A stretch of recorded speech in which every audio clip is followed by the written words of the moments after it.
Un nerd solitaire et une délinquante se réunissent pour combattre des extraterrestres et des fantômes après avoir été enlevés et possédés. Tout a commencé un jour ordinaire lorsque la délinquante Momo s'est fait larguer par son petit ami intéressé. Bien qu'il l'ait frappée dans le ventre et maudite pour être fauchée avant de rompre avec elle, cette fille désespérée tombe quand même dans la dépression, parce qu'il était son tout premier petit ami. Ses meilleurs amis se moquent d'elle, lui demandant ce qu'elle a bien pu trouver chez ce gars. Elle répond qu'il ressemblait un peu à son acteur préféré, et qu'elle a toujours voulu un petit ami masculin maladroit comme ça. Ses amis lui disent que personne ne peut se permettre un petit ami masculin, à cet âge où les gens ne connaissent même pas leur genre. Plus tard, Momo traîne dans les couloirs quand elle remarque des garçons en train d'intimider un pauvre nerd nommé Ken. Momo s'assoit à côté du pauvre nerd et commence à lui parler, et comme les intimidateurs n'osent pas s'en prendre à elle, il détourne rapidement le regard. Elle sort alors, son stress accumulé arrivant à son comble, quand soudain le nerd Ken arrive. Il n'ose pas lui faire face, mais crie qu'il sait que Momo est amoureuse.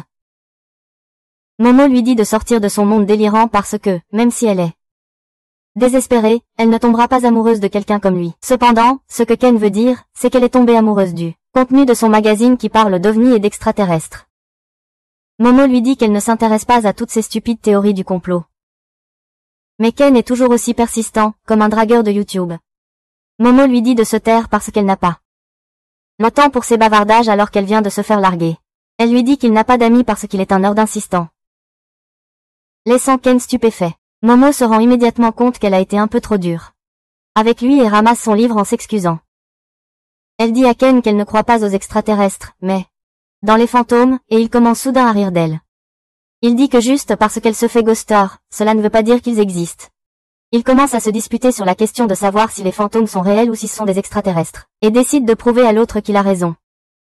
La nuit, Momo se rend dans un hôpital abandonné effrayant, car selon Ken, c'est l'endroit où les extraterrestres enlèvent les humains. D'un autre côté, elle a envoyé Ken dans un tunnel abandonné, disant que c'est un point chaud spirituel avec de nombreuses apparitions de fantômes. Ken est nerveux, et à mesure qu'il s'approche du tunnel, il sent le tunnel l'attirer. Il demande à Momo si elle a déjà vu un fantôme. Elle lui dit qu'elle ne l'a pas fait, mais elle est sûre que les fantômes existent parce que sa grand-mère est chamane, et elle a tout appris sur les fantômes grâce à elle. À cause de sa grand-mère, elle devait toujours faire un rituel de bonne chance chaque fois qu'elle sortait de la maison et marchait vers l'école en levant un doigt au-dessus de sa tête. Momo dit qu'elle se sentait toujours étrange en faisant ça, et tout le monde se moquait d'elle, alors elle a pris en colère contre sa grand-mère pour lui avoir dit de faire quelque chose d'aussi stupide. C'est pourquoi elle a eu une grosse dispute avec elle, et a arrêté de faire le rituel de bonne chance.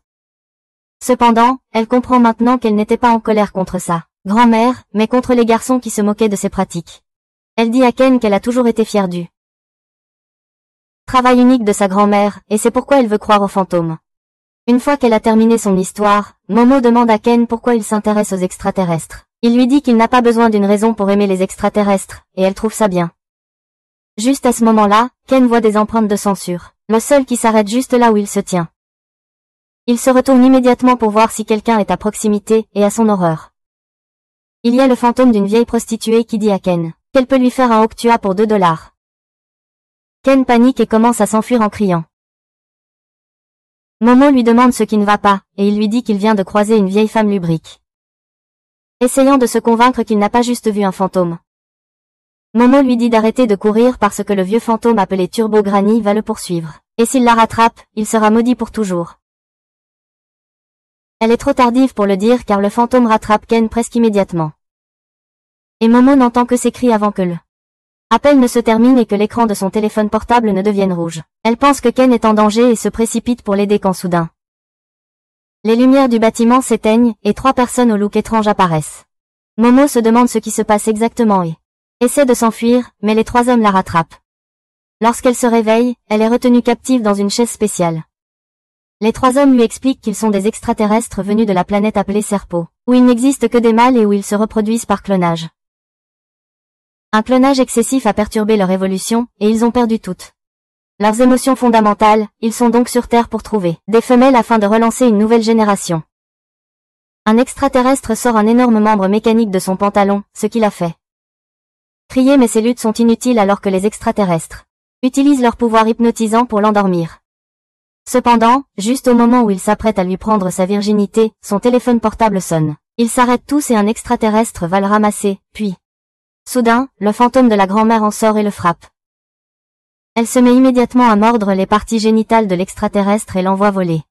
Il s'avère que le corps de Ken a été possédé par le fantôme. Et Momo est soulagée de le voir même sous cette forme. Elle lui demande s'il peut l'aider, mais Ken perd le contrôle de son corps au profit de la Turbo-Mamie, et un des extraterrestres se transforme en zèbre humanoïde pour l'attaquer. La Turbo-Mamie esquive rapidement l'attaque puis détruit le corps de l'extraterrestre. Elle attaque ensuite le dernier extraterrestre, mais il utilise une attaque spéciale pour la projeter contre le mur. Ken reprend soudainement un peu le contrôle de son corps, et il dit aux extraterrestres qu'il est prêt à leur donner tout ce qu'ils veulent s'ils laissent partir la fille. Il crie que comme il n'avait pas d'amis, il a toujours voulu que les extraterrestres soient ses amis. Il les a contactés d'innombrables fois depuis son enfance, mais ils ne sont jamais venus. Il se faisait sans cesse harceler par ses camarades, et personne ne le reconnaissait jusqu'à ce que Momo arrive et le traite comme un être humain. Il déclare qu'il ne laissera rien lui arriver. Même s'il doit devenir un monstre pour cela. Il se transforme de nouveau en fantôme, mais l'extraterrestre lui tire dessus immédiatement, et le force à redevenir plus proche d'un humain. L'extraterrestre décide de se débarrasser de lui car ils n'ont aucune utilité pour les mâles. Il commence alors à manipuler le cerveau de Momo, et alors qu'elle résiste, elle se souvient comment sa grand-mère lui disait de libérer son caille du sommet de sa tête. Elle se demande pourquoi elle s'en souvient maintenant, mais décide d'essayer. Elle essaie de libérer son caille du sommet de sa tête. Et soudain, le dispositif qui la maintenait se brise. Personne ne peut croire ce qui vient de se passer, mais Momo réalise enfin que sa grand-mère l'a préparée pour ce jour depuis tout ce temps. Elle sent son corps débordant de puissance et envoie l'extraterrestre voler avec un coup de pied. Et il s'écrase contre la Lune, qui était en réalité leur vaisseau spatial déguisé. Les choses avec les extraterrestres semblent réglées, et Momo dit à Ken qu'ils doivent s'enfuir maintenant. Cependant, il est sous le contrôle de Turbo-Mamie en ce moment, et elle attaque Momo. Momo lui dit de lâcher Ken, et avec son pouvoir, elle repousse le vieux fantôme hors de son corps.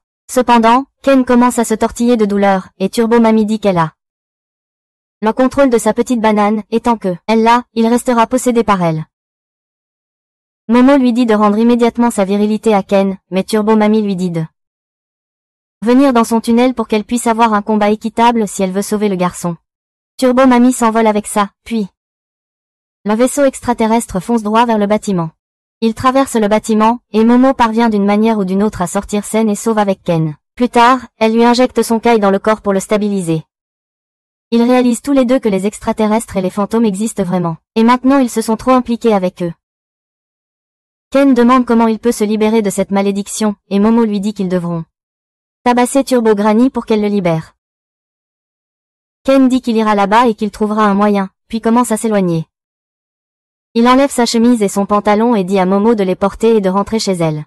Elle lui dit qu'elle ne peut pas le laisser seul. Après tout ça, et il lui demande si elle en est sûre. Il dit qu'il n'est qu'un gars maladroit, et Momo ressent soudain une cascade entre ses jambes parce que Ken vient de réciter une réplique de son acteur préféré. Elle essaie de se calmer et demande à Ken son nom parce qu'elle n'a jamais eu l'occasion de le connaître avant. Il répond que son nom est Ken Takakura, qui est aussi le nom de l'acteur préféré de Momo, et son esprit est bouleversé. Elle commence immédiatement à faire une crise parce qu'elle ne peut pas accepter que son acteur préféré, qui était le summum de la masculinité, partage son nom avec ce faible. Elle commence à rouler par terre en essayant d'oublier ce qu'elle vient d'entendre, et dans le entre-temps, Turbo Granny commence à prendre le contrôle du corps de Ken. Il lui demande de lui donner rapidement un peu d'énergie spirituelle, et elle le frappe frénétiquement contre le mur avec son pouvoir. Momo dit alors qu'ils doivent établir des règles s'ils vont travailler ensemble. La première règle est qu'aucun d'eux ne mentionnera le nom de Ken, et elle l'appellera Okuron parce qu'il était dans le club occulte. Ken n'a d'autre choix que d'accepter cette règle, et il retourne en ville en se chamaillant. Bientôt, le soleil se lève, et Momo demande à Ken de venir chez elle car il a besoin d'une douche et de vêtements propres ainsi que d'une aide experte. Cependant, dès qu'ils arrivent chez elle, elle le prévient de se préparer à tout. Car sa grand-mère est vraiment contre le fait qu'elle ramène des garçons à la maison, et elle a failli tuer son ex-petite amie. Ken panique en entendant cela, puis, en entrant dans la cour. Son corps commence soudainement à brûler. Momo le jette dans le canal voisin en panique, puis découvre qu'il y avait un amulette pour repousser les esprits maléfiques sur la porte qui a fait prendre feu à Ken. Ce crétin enlève l'amulette pour que Ken puisse entrer, et ce n'est qu'après cela Qu'elle remarque qu'il a une nouvelle coiffure après avoir failli mourir brûlé. Elle le fait entrer dans la maison et découvre que sa grand-mère n'est pas là, alors elle lui dit d'attendre dehors pendant qu'elle se change. Cependant, au moment où elle cesse de lui fournir son caille, il recommence à se transformer en fantôme et entre en force dans sa chambre. Momo utilise son pouvoir pour le plaquer contre le mur et lui dit de détourner le regard pendant qu'elle se change. Cependant, au moment où elle cesse de lui fournir son caille, il commence à redevenir un fantôme et s'introduit dans sa chambre. Momo utilise son pouvoir pour le plaquer contre le mur et lui dit de détourner le regard pendant qu'elle se change. Quand elle a fini, elle donne à Ken quelques-unes de ses vieilles vêtements à porter en attendant. Mais il est encore trop timide d'être dans une chambre de fille. Puis soudain, Momo lui demande si ce que Turbo Granny a dit plutôt signifie qu'il est littéralement comme une poupée Ken en bas. Ken se précipite sur le côté pour vérifier. Et à son horreur, il a vraiment perdu sa virilité. Il panique, mais Momo se moque de lui, lui demandant de le lui montrer. Ken la blâme pour cela parce que c'est elle qui l'a défié d'entrer dans le tunnel, et elle répond que c'est lui qui est venu. La première avec les histoires occultes. Ken se tait en entendant cela et admet ensuite qu'il était désespéré de lui parler. Parce qu'il pensait qu'ils pouvaient être amis. Il dit que c'était juste un souhait de sa part, et maintenant il réalise qu'ils sont trop différents l'un de l'autre. Il s'excuse auprès de Momo de l'avoir entraîné dans le danger. Et lui dit de l'ignorer une fois cette affaire résolue. Momo se fâche à cela et lui dit que s'il continue à repousser les gens comme ça, il n'aura jamais d'amis. Elle s'approche de Ken et commence à le piquer pour obtenir une réaction, et il l'appelle soudainement moche. Momo réagit vivement à cela, le saisit par le col, et Ken dit qu'elle manque de tact et que ses mots blessent son cœur sensible. Pendant qu'ils se disputent, la sonnette d'entrée sonne soudainement, et Ken dit que la grand-mère de Momo doit être de retour. Elle lui dit simplement de rester tranquille parce que leur sonnette ne sonne pas comme ça. Elle se souvient soudain que sa grand-mère lui a dit qu'ils ont deux sonnettes. L'un est pour les humains, et l'autre est pour les esprits maléfiques. Et l'un d'eux est juste devant leur porte. Momo panique en réalisant que l'esprit maléfique est entré sur leur propriété parce qu'elle a pris le talisman à la porte, et elle décide de le remettre pour repousser les esprits maléfiques. Elle dit à Ken d'attendre à l'extérieur de leur propriété jusqu'au retour de sa grand-mère. Mais juste au moment où ils sortent, le ciel devient sombre, puis soudain, la maison et le jardin sont soudainement entourés de murs épais en pierre. Ken et Momo paniquent car ils sont maintenant piégés à l'intérieur et ne peuvent pas mettre le talisman à l'extérieur de la porte car celle-ci a été fusionnée avec les murs. Soudain, ils saignent du nez, et Momo regarde autour d'elle pour trouver la cause et voit un monstre géant suspendu la tête en bas au-dessus de sa maison. Il les traite de personnes mauvaises qui ont rompu leurs promesses et essaie de les frapper. Mais Momo pousse Ken hors de danger, et le coup du monstre frappe le talisman et le mur. L'esprit géant sumo les poursuit tout en exigeant que Ken lui donne sa banane. Ce qui fait se demander à Ken où toute cette demande pour son membre était passée toute sa vie avant ce jour. Il dit ensuite que le monstre qui les poursuit n'est pas un esprit, mais un extraterrestre, appelé le monstre de Flatwood, qui a été aperçu partout dans le monde auparavant. Il croit que la sonnette qui détecte les esprits maléfiques a été déclenchée par l'extraterrestre, et il doit y avoir une certaine ressemblance entre les deux. Pendant ce temps, le géant extraterrestre commence à cracher une fumée noire toxique de sa bouche. Et Momo dit que s'ils ne font rien, ils vont mourir. Soudain, la situation devient encore pire lorsque Turbo Mami commence à prendre le contrôle de Ken, et, pendant que Momo essaie de la maîtriser, l'extraterrestre les attaque, détruisant la maison. Il s'enfuit et se réfugie dans une réserve où Momo parvient à repousser le fantôme, mais la main gauche de Ken reste maudite. Momo essaie de se concentrer et de dissiper complètement la malédiction du fantôme de la grand-mère, mais alors Ken a une idée. Il lui demande de laisser la malédiction le prendre, parce que il peut utiliser ce pouvoir pour lutter contre l'extraterrestre. Soudain, l'extraterrestre les trouve et détruit le entrepôt, et ils parviennent à peine à s'en sortir vivants. Ken demande à Momo de simplement libérer la malédiction sur son corps et de garder la malédiction sur son esprit, sous contrôle afin qu'il puisse se battre correctement, et elle lui dit qu'elle n'a pas encore maîtrisé ses pouvoirs à ce niveau. Elle fait encore de son mieux, et alors que le monstre envoie une autre onde de choc vers eux, elle parvient à donner à Ken ce qu'il veut. Il peut désormais contrôler pleinement son pouvoir et esquiver les attaques grâce à cela.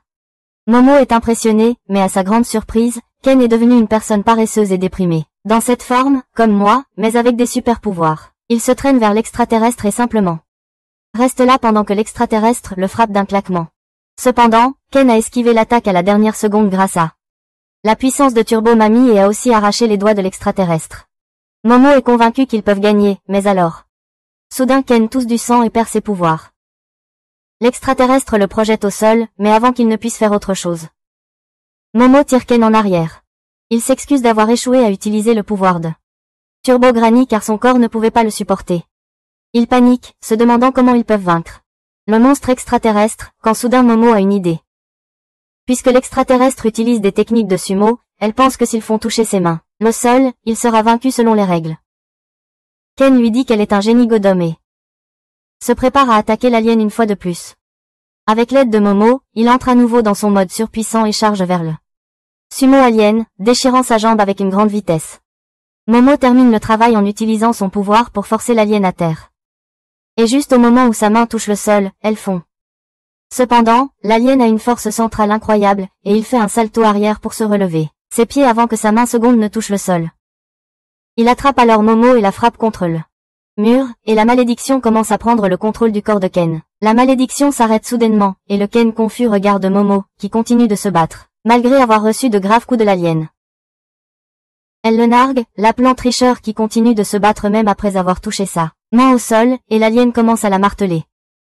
Ken lui crie de le laisser se battre, mais Momo avale tous les coups jusqu'à ce qu'elle soit dans un cratère dans le mur. Une fois qu'elle est sûre que la profondeur est suffisante et qu'elle est hors de la zone, elle attire Ken vers elle puis remet le talisman sur la porte, réinstallant le champ protecteur qui brûle l'extraterrestre. Momo serre Ken contre elle pour qu'il reste en dehors du champ protecteur, et après quelques secondes, alors que l'extraterrestre est complètement désintégré, tout redevient normal. Momo est ravie qu'ils aient gagné, mais soudain, elle perd connaissance. À cause d'une dépense d'énergie trop importante, Ken essaie de la joindre, mais ensuite la mamie Turbo prend le contrôle de son corps. La mamie Turbo soulève Momo quand soudain une brique en bois et un clou lui frappe la tête et la projette en l'air alors que la grand-mère de Momo, Seiko, une vraie guilf, arrive. Elle dit qu'elle pensait que sa petite fille avait ramené un autre loser à la maison, mais cette fois, il n'est même pas humain. La mamie Turbo attaque immédiatement la guilf par derrière, mais elle a une barrière protectrice autour d'elle qui brûle le fantôme avant qu'elle ne puisse la toucher. Seiko savait que les choses se passeraient ainsi, et comme elle l'avait prévu. Le fantôme est déjà dans une barrière qu'elle a mise en place. Le fantôme essaie de l'attaquer, mais la barrière l'enflamme dès qu'elle la touche. La grand-mère de Momo commence à frapper Turbo Mamie. Mais pas de la manière dont vous voulez tous l'attaquer. Elle bat le fantôme avec sa batte pour l'exorciser, mais Turbo Mamie lui fait remarquer que si elle la tue, le garçon qu'elle possède mourra aussi. Seiko dit qu'elle s'en fiche, et cela va. Ce serait mieux pour elle si les garçons dans la vie de Momo disparaissaient. Elle crée un autre cercle autour de la barrière et puis efface un peu le premier, brûlant le fantôme. Des heures plus tard, Momo se réveille enfin dans sa chambre, et la première chose à laquelle elle pense est Ken. Elle descend en courant où sa grand-mère est en train de revoir Friends comme elle le faisait dans sa jeunesse. Momo lui demande si elle a vu un garçon avec des lunettes, et sa grand-mère lui demande si elle a envoyé le garçon dans un lieu spirituel. Momo confirme, puis demande ce qui est arrivé à Ken. Seiko dit qu'elle a détruit le mauvais esprit, et Momo panique. Soudain, Seiko change d'attitude et évoque les rancunes du passé. Quand Momo lui avait dit qu'elle était une imposture et que les fantômes n'existent pas, la frustrée Momo s'incline devant elle tandis qu'elle s'excuse et lui demande ce qu'elle a fait à Ken. Sa grand-mère lui dit de se diriger vers le sanctuaire principal, et Momo la maudit en courant vers le sanctuaire, pensant qu'elle y trouvera les cendres de Ken. Elle commence à se blâmer pour cela parce que Ken voulait juste se faire des amis. Et elle la maudit. Cependant, quand elle ouvre la porte du sanctuaire, Ken est paisiblement en train de manger du riz. Il est vraiment soulagé de la voir parce qu'il pensait lui avoir fait du mal. Mais Momo claque la porte au nez parce qu'elle réalise soudainement qu'elle s'inquiétait pour ce nerd. Après l'avoir maudit d'être en vie, elle se sent enfin soulagée, et juste à ce moment-là, Seiko arrive là. Elle taquine Momo pour avoir été si désespérée plus tôt et lui demande si elle aime les nerds. Momo lui dit de se calmer, puis Seiko dit qu'elle a enfermé Ken dans le sanctuaire pour que Turbo Granny ne prenne pas le contrôle de lui. Momo dit à sa grand-mère que Turbo Granny a pris Ken et qu'elle en est responsable. Alors elle veut battre Turbo Granny, récupérer l'outil de Ken, et finir l'affaire en beauté. Elle raconte aussi à la fille qu'elle a rencontré des extraterrestres et qu'elle a éveillé ses pouvoirs psychiques. Mais Seiko ne croit pas du tout aux extraterrestres, et elle n'a jamais entendu parler de l'existence de pouvoirs psychiques. Elle dit à Momo d'oublier que Ken devienne un jour normal, car Turbo Granny est un fantôme puissant qui existe depuis des siècles, et pour aggraver les choses, il semble qu'il y ait eu un autre fantôme puissant dans le tunnel qu'elle a récemment emménagé, et les deux fantômes se sont fusionnés. Seiko dit que le tunnel est le domaine du fantôme, et dans le passé, lorsqu'elle a essayé de l'exorciser, elle n'a pas pu y entrer parce que la pression spirituelle là-bas était extrêmement forte. Cela signifie qu'il est impossible de vaincre Turbo Mami tant qu'elle est dans le tunnel, et Momo mourrait si elle essaie de l'affronter. Malgré le risque, Momo veut prendre ses responsabilités et aider Ken, alors sa grand-mère lui explique la seule façon de gagner. Elle doit défier Turbo Mami à une partie de chat perché et la faire sortir de son territoire, qui est malheureusement toute la ville. S'ils réussissent à faire sortir Turbo Mami de la ville sans se faire attraper, elle deviendra assez faible, et ils pourront alors la vaincre. Momo panique en entendant cela car elle sait qu'elle ne pourra pas semer ce monstre, mais Seiko dit qu'elle ne parlait pas d'elle de toute façon. Elle ouvre la porte et dit à Ken qu'il doit battre le vieux fantôme à la course. Ken dit qu'il a une endurance terrible et ne peut même pas maintenir le mode super pouvoir. Plus de quelques secondes, et Seiko lui dit de commencer l'entraînement immédiatement. Elle lui dit de suivre la routine d'entraînement de One Punch Man et de porter Momo sur son dos, tout en courant pour qu'elle puisse contrôler la malédiction qui essaie de le rattraper. Elle dit à Momo d'améliorer aussi ses pouvoirs psychiques. Et elle va les entraîner tous les deux à partir de demain. Le lendemain matin, Ken se retrouve dans une situation délicate car il doit répondre à l'appel de la nature en urgence, mais si Momo ne le surveille pas tout le temps, elle ne peut pas maîtriser la Mamie Turbo. Seiko lui dit simplement de le surveiller pendant qu'il se soulage. Mais Ken et Momo répondent que ce n'est pas leur truc. Cela fait soudainement douter Seiko de la manière dont Momo contrôle la malédiction. Momo explique qu'elle peut voir une aura autour de tout, et quand elle écrase l'aura du fantôme qui entoure Ken, elle peut le garder normal. Elle dit qu'en ce moment, son pouvoir se limite à saisir l'aura des autres choses et à les déplacer, mais dès qu'elle a éveillé son pouvoir, elle s'est sentie comme une véritable déesse. Seiko lui conseille de fermer les yeux et de ressentir l'aura avec son corps, car cela l'aidera à mieux utiliser son pouvoir. Momo essaie de faire cela et de ressentir l'aura autour d'elle avec sa peau, mais ça ne fonctionne pas, et Ken se transforme. Quand Momo le ramène, il est déjà à bout. Il court chez elle pour se soulager. Momo le poursuit pour l'empêcher de se transformer. Et Seiko les suit juste pour voir ce qui se passe. Au final, Ken doit faire face à la plus grande humiliation de sa vie pendant que Momo le regarde faire un gros besoin dans les toilettes. Alors que Seiko demande à Momo plus de détails sur son pouvoir, tout à coup, Turbo Granny apparaît dans leur maison à travers Ken. Momo appelle sa grand-mère à l'aide, mais elle est incapable de bouger et saigne par le nez et les oreilles. Turbo Granny dit à Momo qu'elle peut maudire quiconque que Ken voit, et elle peut facilement tuer Seiko si elle le souhaite. Cependant, elle veut s'amuser un peu, et c'est pourquoi elle dit à Momo de venir dans le tunnel ce soir pour se battre contre elle si elle ne veut pas que tout le monde que Ken voit meure. Elle disparaît avec ça, et Momo raconte à Ken et Seiko tout ce qui s'est passé. Cette nuit-là, Ken et Momo portent des robes cérémonielles pour combattre Turbo Granny et leur souhaiter bonne chance. Ils prennent le train, où Momo enlève la tenue cérémonielle pour porter ses vêtements habituels à la place, car elle se moque de la protection tant qu'elle a l'air bien. Ken et Momo atteignent le tunnel et Momo dit qu'il ne devrait peut-être pas s'embêter à essayer de traîner Turbo Granny hors de la ville et la vaincre ici même. Elle dit qu'ils ont pu vaincre le géant sumo extraterrestre, et que la grand-mère fantôme n'est rien comparé à ça. Juste au moment où elle dit cela, ils découvrent que leur chemin a été bloqué par un géant. Une tête qui semble tout droit sortie d'Attaque on Titan. Ils paniquent, mais à leur horreur, une autre tête bloque le passage de l'autre côté. Momo est dégoûtée, mais Ken lui dit d'arrêter de se laisser distraire et de libérer le pouvoir de la malédiction sur lui pour qu'il puisse se transformer. Elle le fait, et il se transforme en super-humain paresseux et démotivé, qui s'avance vers la tête démoniaque pour la détruire. Puis soudain, son pouvoir disparaît et Ken panique en demandant à Momo de faire son travail correctement. Mais c'est elle qui s'inquiète le plus car elle ne peut plus voir sa malédiction. La Mamie Turbo prend soudain la parole, disant qu'elle a rendu le petit pénis de Ken, parce qu'elle a compris qu'ils utilisaient son pouvoir à leur avantage. Et maintenant il n'est plus affecté par sa malédiction. Les bouches les attaquent ensemble, et juste au moment où ils sont sur le point d'être mangés. Momo se rappelle les conseils de sa grand-mère pour taquiner la Mamie Turbo, à propos de sa vitesse, car elle est facile à énerver. Momo crie soudainement à l'ancien fantôme, lui demandant si elle a peur de perdre contre. Dans un concours de vitesse, c'est pourquoi elle va les tuer avec sa force brute. Elle se moque d'elle, disant qu'elle ne mérite pas le nom de Mamie Turbo. Et le fantôme apparaît soudainement sous sa forme normale pour accepter le défi et lui demande les règles du jeu. Momo dit qu'il joue à chat, et elle gagne si elle les attrape. Mais seulement après avoir compté pendant 10 minutes. Mamie Turbo accepte les règles, et alors qu'elle commence à compter, Ken et Momo s'enfuient à toute vitesse. Cependant, le vieux fantôme est un tricheur, et elle compte 10 minutes en vain. Seconde puis commence à les poursuivre. Elle attrape Momo avec son pouvoir puis l'enferme dans une prison de chair.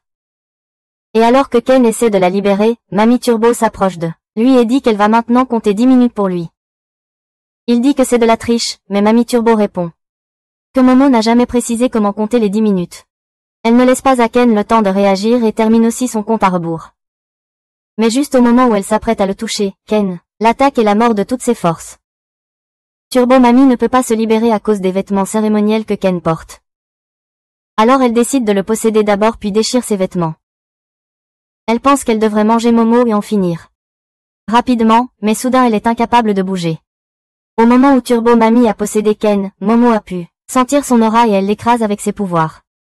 Mamie Turbo riposte et l'attaque, mais Momo parvient à maîtriser sa puissance et Ken rate l'attaque au dernier moment. Ils sont heureux car ils ont réduit Mamie Turbo à un petit serpent. Mais soudainement, l'esprit maléfique du tunnel commence à les attaquer et exige qu'ils rendent Mamie.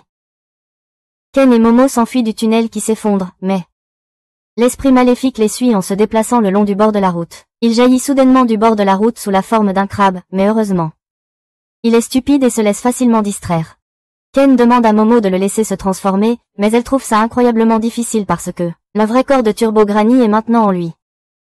Elle parvient à contrôler la puissance de Turbo Granny et Ken se transforme juste au moment où le crabe est sur le point de les toucher. Il s'enfuit à toute vitesse, mais Ken ne peut pas tourner au coin d'une rue et saute plutôt de la falaise.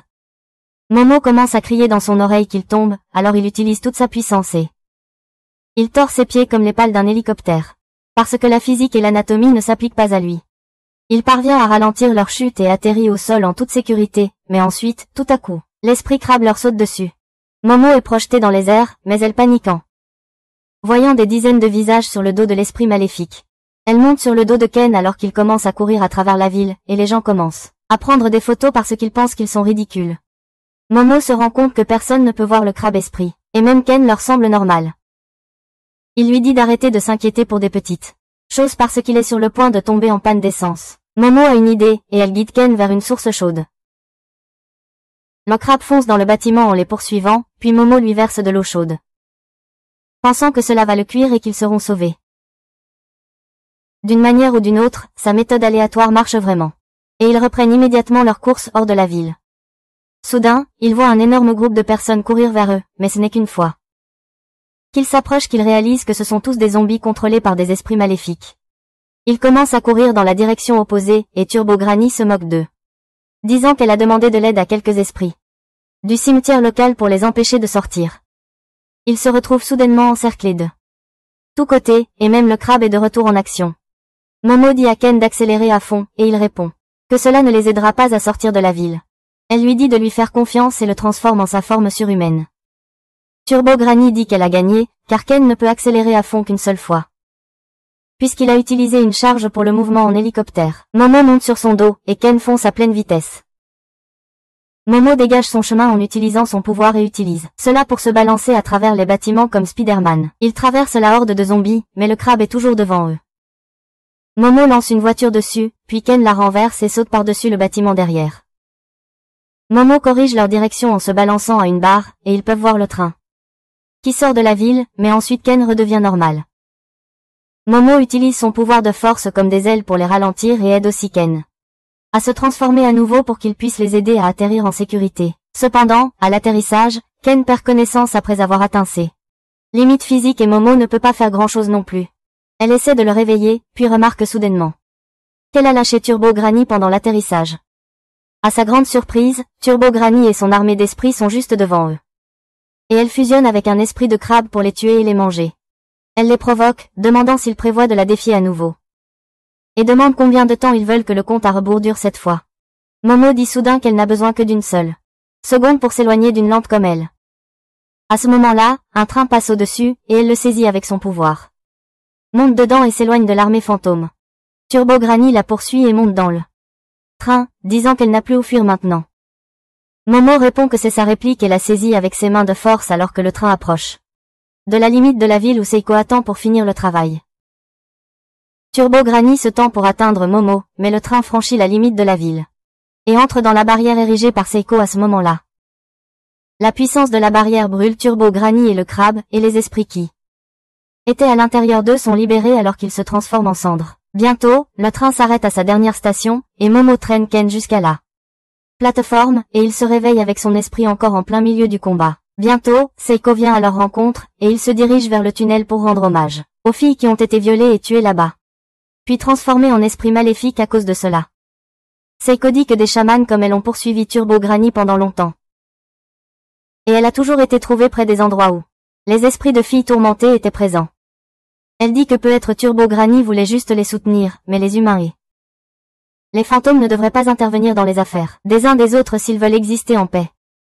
Après cela, ils retournent chez Momo, où Seiko et Momo commencent à se disputer pour de la chair de crabe, mais Ken ne peut rien manger après tout ce qu'ils ont vécu.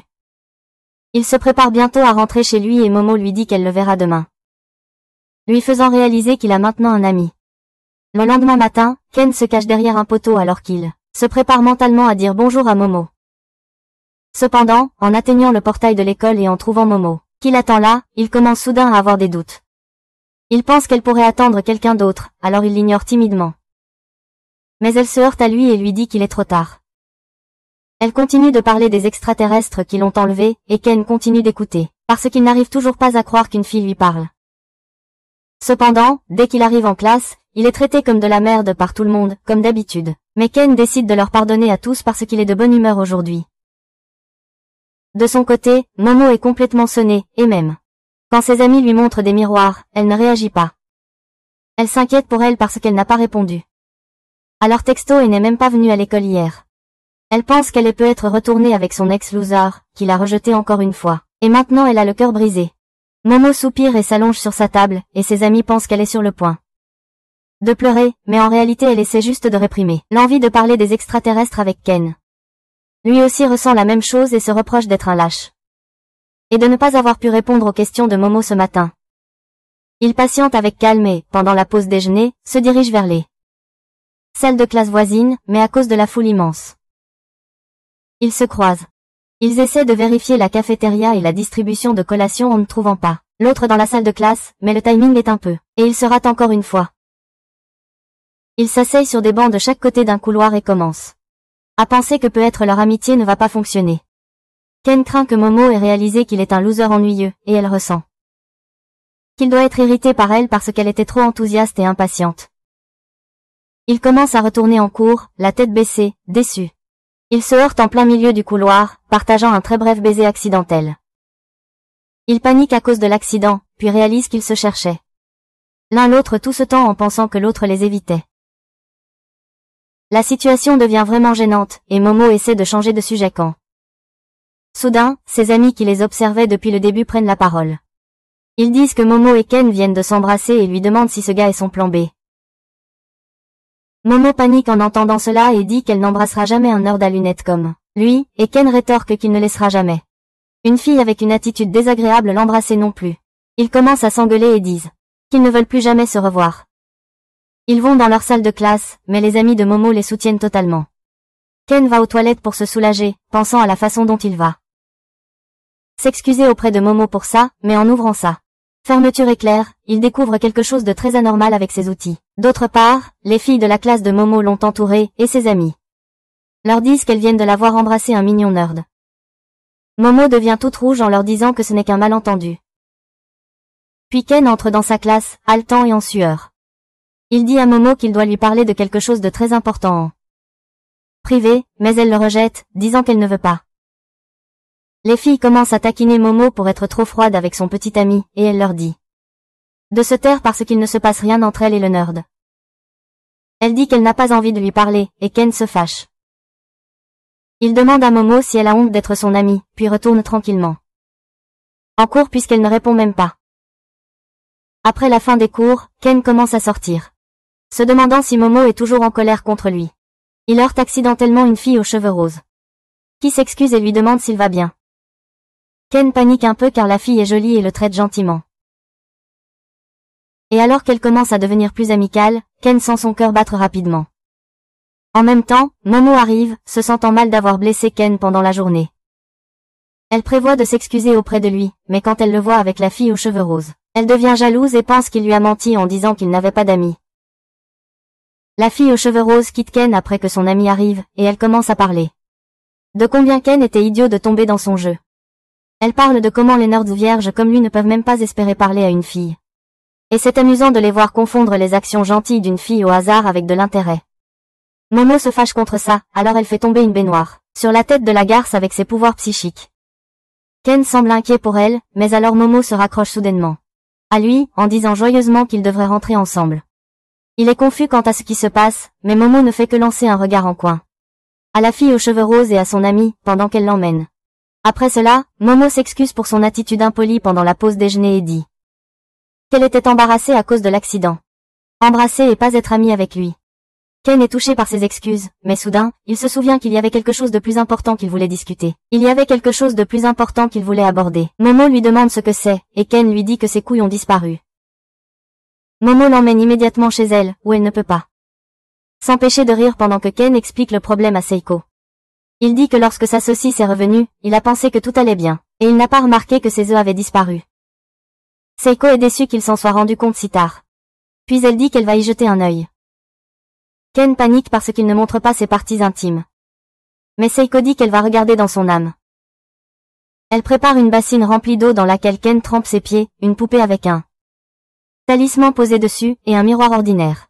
Elle prend ensuite un éventail et frappe Ken tout en l'insultant, et il panique parce que ce n'était pas ce qu'il pensait qu'elle allait faire.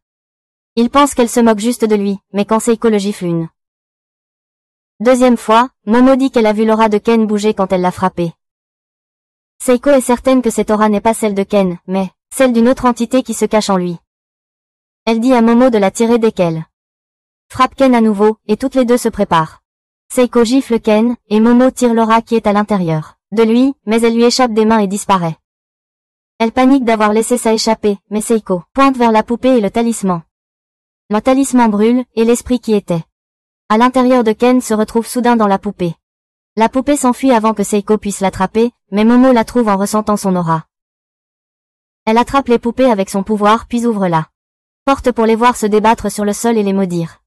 La poupée dit qu'elle va tous les tuer, et Seiko réalise que c'est Turbo Granny. Momo et Ken sont choqués parce que Turbo Granny a été vaincue lors de leur dernier combat. Turbo Granny dit qu'elle ne va pas mourir aux mains d'amateurs comme eux et explique qu'au moment où son corps a heurté la barrière et a commencé à brûler, elle est passée en forme d'esprit et a possédé le corps de Ken.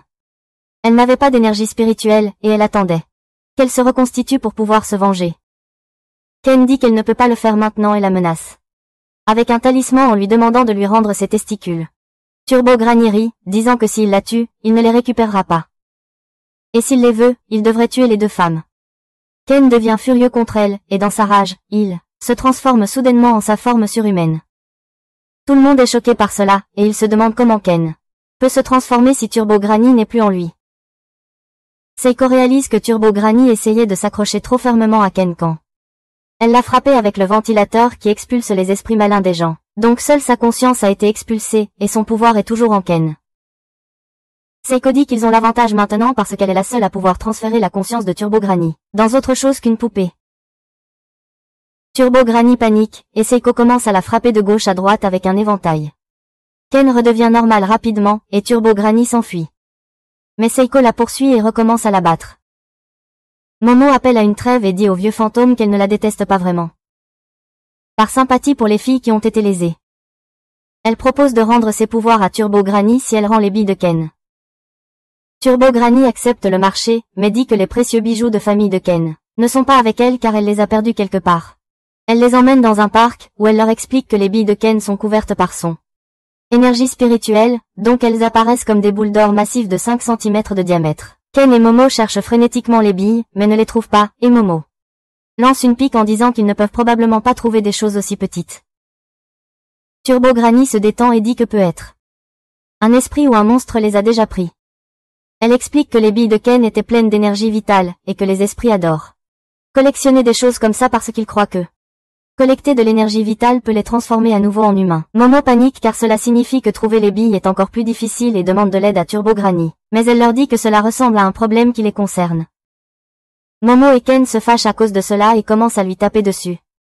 Le lendemain, alors que Ken entre dans sa classe, Dega se met immédiatement, devient ami avec lui, en lui demandant s'il sort avec Momo. Ken dit qu'il ne sort pas avec elle, et il lui demande de les mettre en contact avec Momo parce qu'elle est vraiment canon. Ken réalise enfin que Momo est jolie parce que tout ce temps, il était si heureux de trouver un ami qu'il ne l'a pas remarqué. Il commence alors à se frapper pour chasser les pensées impures de sa tête, quand soudain le garçon dit qu'ils ont entendu dire que Momo laisse juste n'importe qui dormir avec elle, et il attendait cela avec impatience. Ken se met en colère en entendant cela, et Turbo, la puissance de Granny commence à fuir de son corps. Il attrape le garçon par le col et se transforme, lui disant d'arrêter de répandre de fausses rumeurs sur Momo. Le garçon est réduit à genoux par cette puissance intimidante, et Ken s'excuse frénétiquement dès qu'il redevient normal. Les garçons sont confus parce qu'ils n'ont rien vu changer chez Ken, qui retourne à sa place en essayant de cacher à quel point il est effrayé, quand soudain Turbo Mamie sort de son sac et lui demande s'il apprécie son pouvoir. Ken panique, attrape son sac et court hors de la classe. Une fois qu'ils sont dans un endroit calme, il lui demande ce qu'elle fiche devant la maison de Momo, et Turbo Mamie lui dit que Seiko l'a laissé se promener parce que elle ne peut rien faire sous forme de jouet. Elle lui explique ensuite que son pouvoir lui cause des ennuis, et lui dit que si il la laisse revenir dans son corps, elle pourra emporter son pouvoir avec elle et le laisser en paix. Ken ne tombe pas dans le panneau et la remet à l'intérieur. Quand soudain, il entend la voix de quelqu'un. Il panique, mais heureusement, c'est Momo. Il s'apprête à lui parler de Turbo Granny, mais elle lui fait signe de se taire, et Ken laisse tomber le sac. Il regarde alors et confirme qu'elle est en effet mignonne et commence à s'éloigner d'elle. Momo court après lui, mais n'arrive pas à l'attraper. Et à cause de cela, son humeur devient maussade. Ses amis lui demandent si elle s'est disputée avec son petit ami. Et elle répète qu'il n'est pas son petit ami. Son ami dit que Ken est un bon gars parce qu'elle a entendu qu'il s'est battu avec des garçons de sa classe parce qu'il parlait mal d'elle et l'appelait une traînée. Momo est encore plus confuse quant à la raison pour laquelle Ken l'évite maintenant. D'un autre côté, la personne derrière les rumeurs est la B***** aux cheveux roses nommée Eria, qui a un complexe de supériorité, et elle pense quelle est la raison pour laquelle tout le monde vient à l'école. Parce qu'elle a été humiliée l'autre jour quand une baignoire est tombée sur sa tête et que Momo a pris Ken. Elle veut se venger d'elle en répandant des rumeurs selon lesquelles elle est une écrivaine facile. Cependant, la raison de sa haine n'est pas simplement mesquine. Elle a pu voir le pouvoir psychique de Momo ce jour-là, et maintenant elle est convaincue d'être celle choisie pour l'arrêter. Cette Diluludomie a la preuve qu'elle est la choisie, car elle a une balle dorée qui est tombée du ciel, ce qui est évidemment un signe venu d'en haut. Tout cela s'est passé le jour où Ken et Momo se battaient contre Turbo Granny dans le train. Et elle a fait tomber les billes de Ken. L'une d'elles a atterri sur la tête d'Eria, et en la ramassant, elle a commencé à voir le monde spirituel. Depuis ce jour, elle porte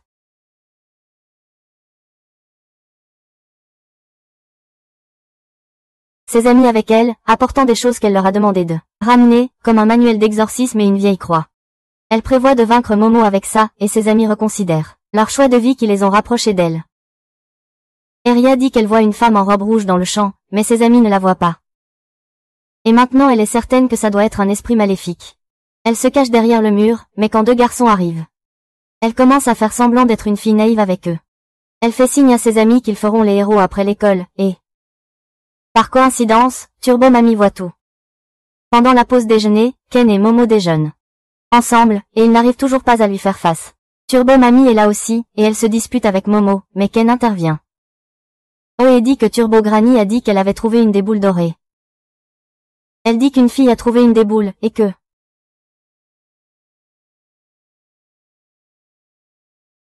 cela signifie aussi que les esprits peuvent la voir, et qu'elle peut être en danger. Momo s'inquiète maintenant pour la fille, et Turbo Granny dit qu'elle les présentera après l'école. Alors qu'ils se retrouvent après l'école pour chercher la fille, Aira s'approche d'eux et demande à parler à Momo en privé. Elle semble assez sincère, donc Momo décide de régler cela rapidement et dit à Ken de attendez là, et ce n'est qu'après leur départ que Turbo Mamie révèle que Aira est la fille dont elle parlait. Aira conduit Momo dans un entrepôt abandonné, où ses amis étaient en embuscade. Ils immobilisent Momo au sol et lui attachent les bras avec des liens, puis Aira s'assoit sur elle et essaie de l'exorciser avec la croix. Momo utilise son pouvoir pour jeter ses amis à la poubelle. Et Aira est encore plus convaincue qu'elle est le démon maintenant. Puisque sa croix ne fonctionne pas, elle sort la boule d'or et appuie la montrer au visage de Momo, en lui disant que c'est la arme sacrée qui l'aidera à sauver le monde. Momo essaie de lui dire qu'elle presse les bijoux de la famille de Ken contre son visage, mais Aira ne la croit pas.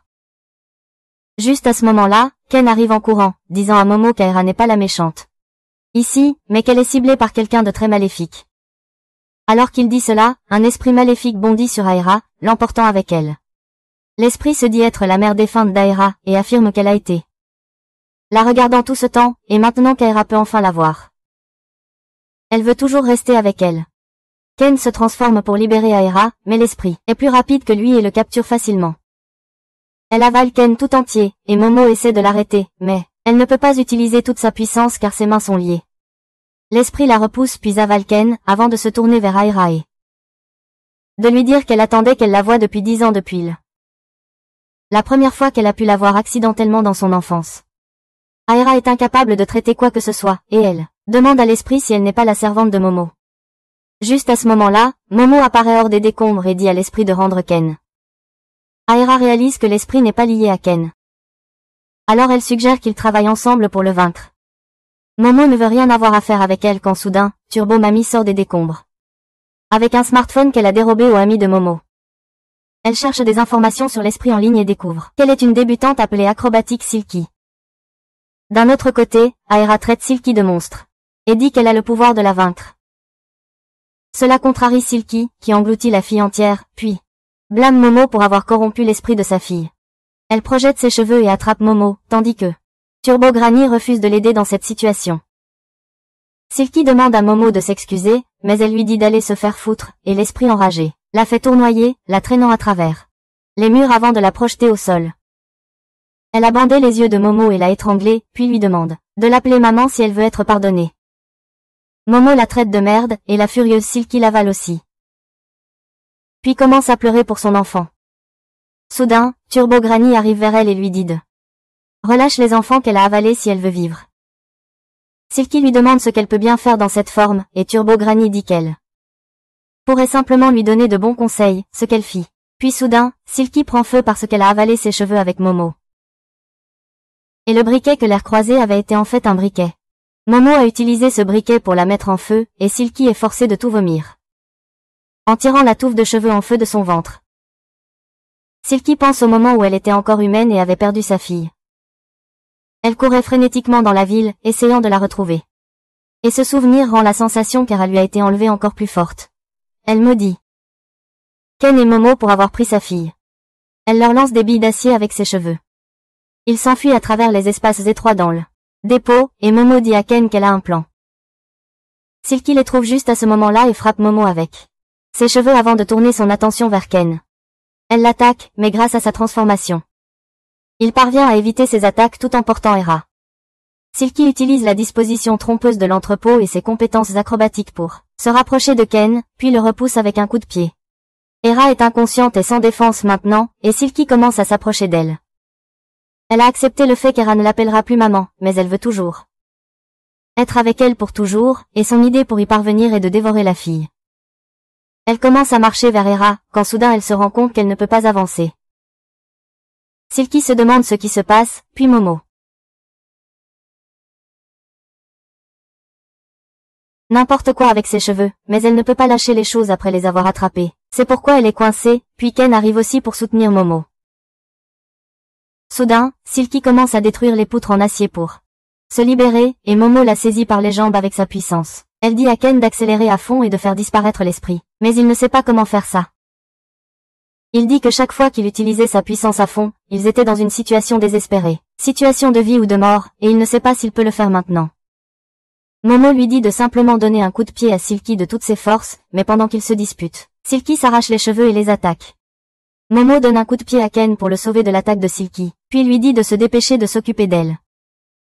Silky déchire le pouvoir psychique, puis fait repousser ses cheveux instantanément pour attaquer Momo, mais Ken active son pouvoir en même temps et fonce en avant. Donnant un coup de tête à Silky avec toute sa force, il la projette à travers le mur et dans le bâtiment voisin, la mettant KO. Momo est impressionné, mais Ken est déjà à bout de souffle, et Turbo Granny le frappe parce qu'il pourrait utiliser son pouvoir juste une fois. Momo demande si elle doit appeler sa grand-mère pour exercer l'esprit, mais Turbo Granny lui dit de ne pas s'en donner la peine car Silky vient de manger une de ses attaques. Et elle ne pourra pas utiliser son pouvoir pendant un certain temps. Elle révèle alors qu'Era a la boule d'or et part la récupérer. Pendant que Momo se demande quel lien la fille a avec Silky, Turbo Granny trouve bientôt Kens. Des balles d'or, et pendant qu'il se réjouit, elle lâche la bombe, Era est morte. Ken et Momo paniquent, et ils vont vérifier sur Era pour constater qu'elle n'a vraiment plus de pouls. Grand-mère Turbo leur dit que ce n'est pas une surprise, car elle a été mangée par un esprit, et comme elle n'était pas très forte, elle a été facilement tuée. Momo lui dit de se taire et d'appeler l'ambulance.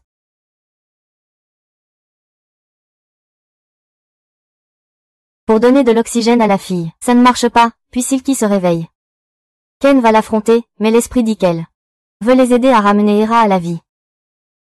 Elle demande à Momo de prendre son aura et de la donner à Era, car cela lui fournira la force vitale nécessaire pour la ramener. Momo ne lui fait pas confiance et dit qu'elle essaiera sûrement de les manger à nouveau. Et pour prouver qu'elle ne veut pas leur faire de mal, Silky déchire sa bouche pour qu'elle ne puisse pas les manger.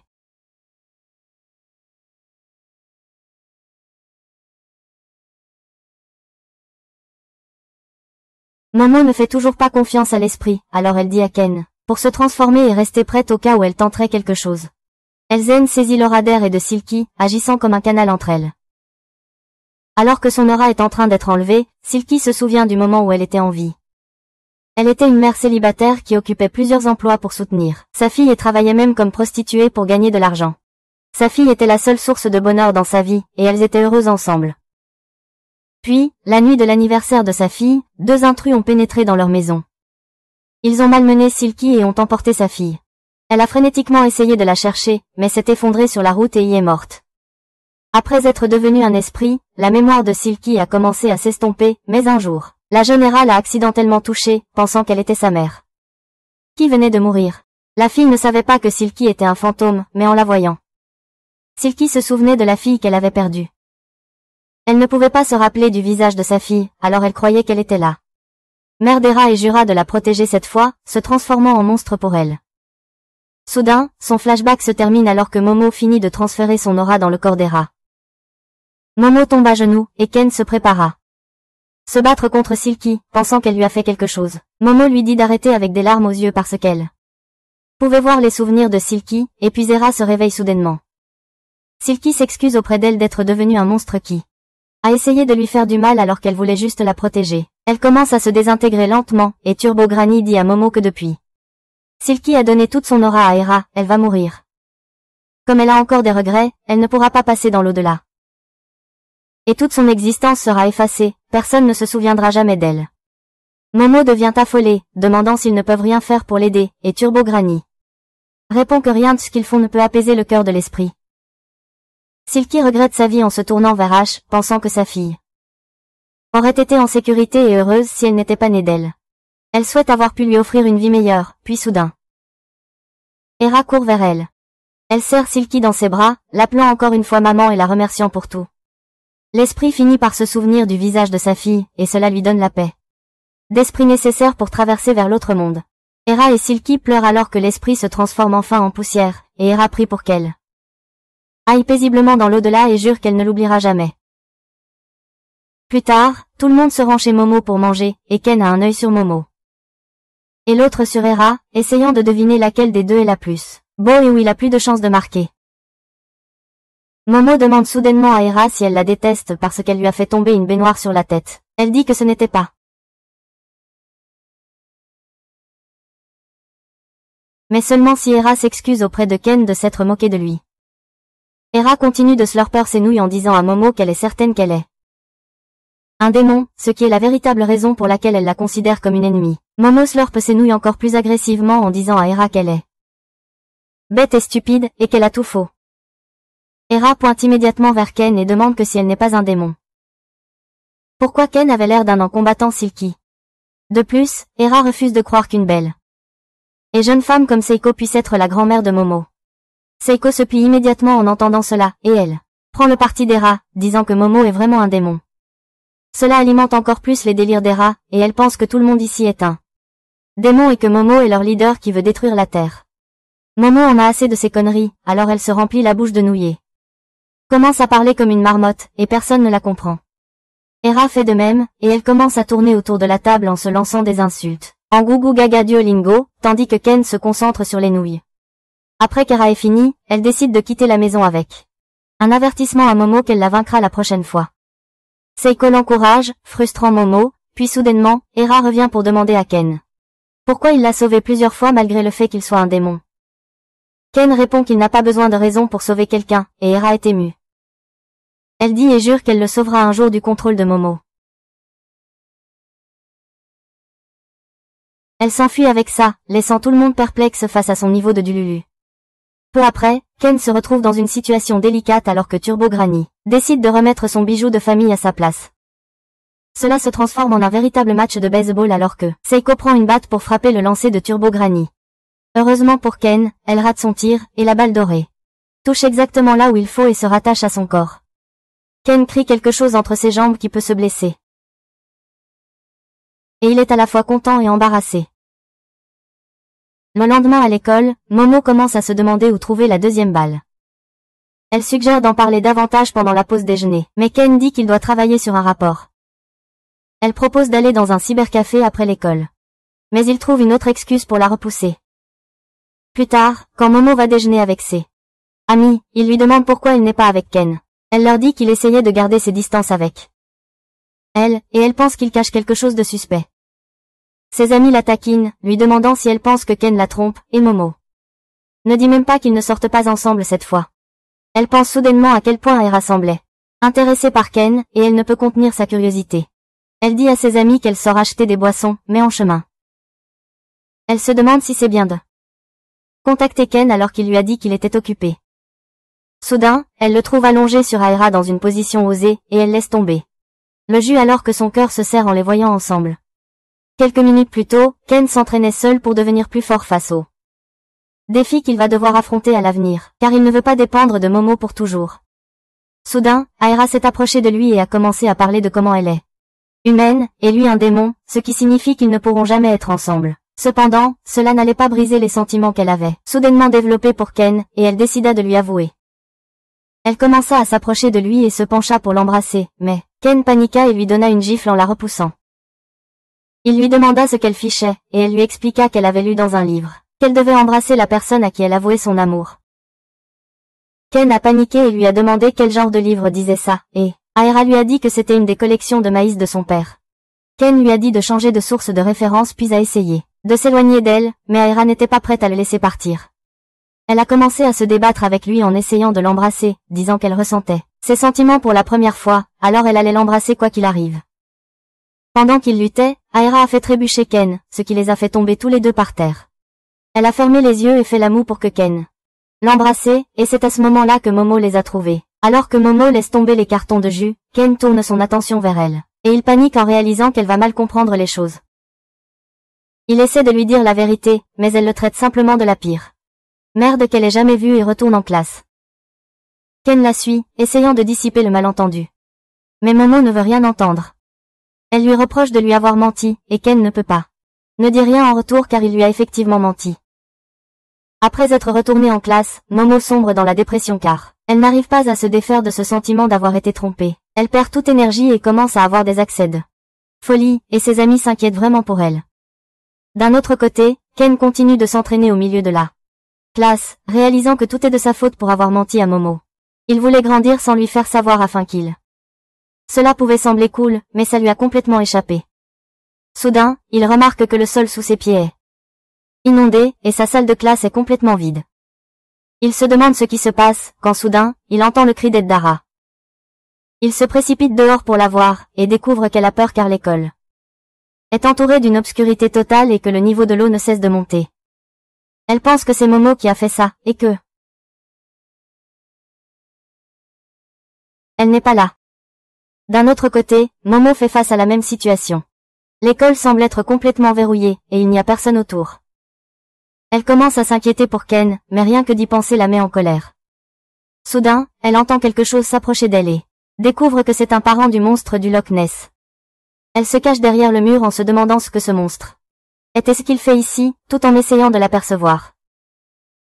Ses pieds créent une ondulation dans l'eau qui atteint le monstre et l'alerte de sa position. Momo se baisse pour se cacher et la peur l'envahit alors que les ondulations du monstre qui s'approche d'elle se renforcent. Le monstre vomit alors beaucoup d'eau, puis libère un rayon laser destructeur. qu'il tire tout autour du couloir, ruinant totalement le bâtiment. Cependant, ne voyant personne mort à cause de cela, le monstre décide de s'éloigner.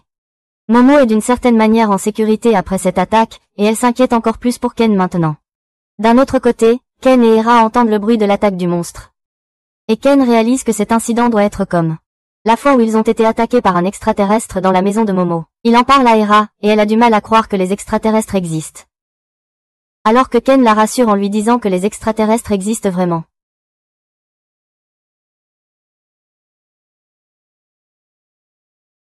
Hera sans prévenir. Mais Ken se transforme en sa forme surhumaine pour l'éloigner du danger.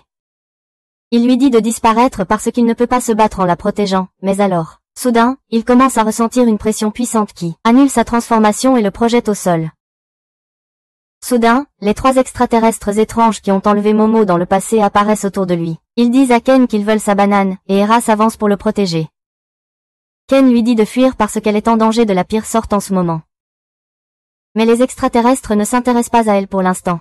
Ils l'éloignent avec leur attaque de force, et se demandent comment elle a pu entrer dans la barrière qu'ils ont mise en place pour que seules les personnes avec une grande puissance spirituelle puissent rester à l'intérieur de l'école. Ils disent alors à Ken qu'ils veulent sa banane parce qu'elle est spéciale. Il a montré des pouvoirs qui dépassent la science, et ils veulent les étudier et les transplanter en eux-mêmes. Ken se sent complètement impuissant en ce moment, et il essaie. Mais les extraterrestres disent qu'ils découvriront tout grâce à leurs recherches. Ils le soulèvent et commencent à déchirer ses vêtements pour pouvoir couper ça. Banane et l'étudier, quand soudain ils sont immobilisés par des cheveux roses et une chose qui tourne rapidement les frappe. Tout le monde est confus, puis soudainement la personne qui tourne s'arrête, et il s'avère que c'est Hera, qui a obtenu les pouvoirs de l'acrobatie. Silky, et elle va les utiliser pour protéger Ken. Alors que les extraterrestres sont envoyés voler, Ken tombe au sol, Hera se tourne pour lui faire face. Puis elle couvre rapidement son visage parce qu'elle a vu sa banane. Soudain, Silky prend le contrôle de sa personnalité, et alors les extraterrestres réalisent qu'elle possède également un niveau élevé de puissance spirituelle. Ils envoient le champignon boxeur à sa poursuite, et Ken court à la classe pour trouver quelque chose pour couvrir son corps pendant qu'Hera reste en arrière pour se battre. Le champignon lui lance quelques coups, mais Hera saute par-dessus lui et se précipite vers l'alien à la place. Il lui tire une vague de 4, la faisant tomber. Hera se demande ce qui vient de la frapper, mais ensuite le boxeur rejoint l'action. Il continue de lui lancer des jabs, qu'Hera esquive un moment, puis le repousse. Elle lui assène un coup de pied puissant, et bien qu'il le bloque, le coup suivant atteint son menton et l'envoie s'écraser contre le plafond. Avec le boxeur coincé là, Hera se précipite pour attaquer l'extraterrestre, mais il utilise sa capacité pour la plaquer contre le mur. Soudain, les 2 autres extraterrestres se lèvent aussi et retirent leur déguisement, pour révéler qu'ils sont des créatures ressemblant à des zèbres. Ils disent à Hera qu'elle est plutôt rapide, mais qu'elle manque de force. Malgré cela, elle est un spécimen intéressant, et ils vont emporter ses bananes pour des recherches. Hera dit qu'il ne les laissera jamais gagner, puis une coup. Le champignon l'envoie s'écraser à travers le mur. Avant que les extraterrestres ne puissent lui faire plus de mal, Ken leur crie d'arrêter, puis sort des décombres, cachant désespérément ses parties intimes. Il se glisse aux côtés d'Hera, disant aux extraterrestres de laisser la fille tranquille, puis se transforme en mode fantôme, mais avant qu'ils puissent faire quoi que ce soit. Les extraterrestres utilisent leur pouvoir de télékinésie pour les écraser tous les 2 au sol. Ils disent que Ken et Hera ne peuvent même pas se lever dans cette zone, donc ils ne pourront pas utiliser leur pouvoir. Cependant, il y a aussi un inconvénient, car en utilisant leur pouvoir, les extraterrestres ne peuvent pas non plus entrer dans la zone. C'est pourquoi ils ont engagé le boxeur champignon pour frapper Ken jusqu'à ce qu'il perde conscience afin de pouvoir l'emmener. Hera dit au champignon de s'arrêter car Ken pourrait mourir de ses attaques, mais alors, soudain, Ken utilise ses pouvoirs pour bloquer le poing du champignon extraterrestre, puis le fait s'écraser contre le mur. Les extraterrestres sont choqués.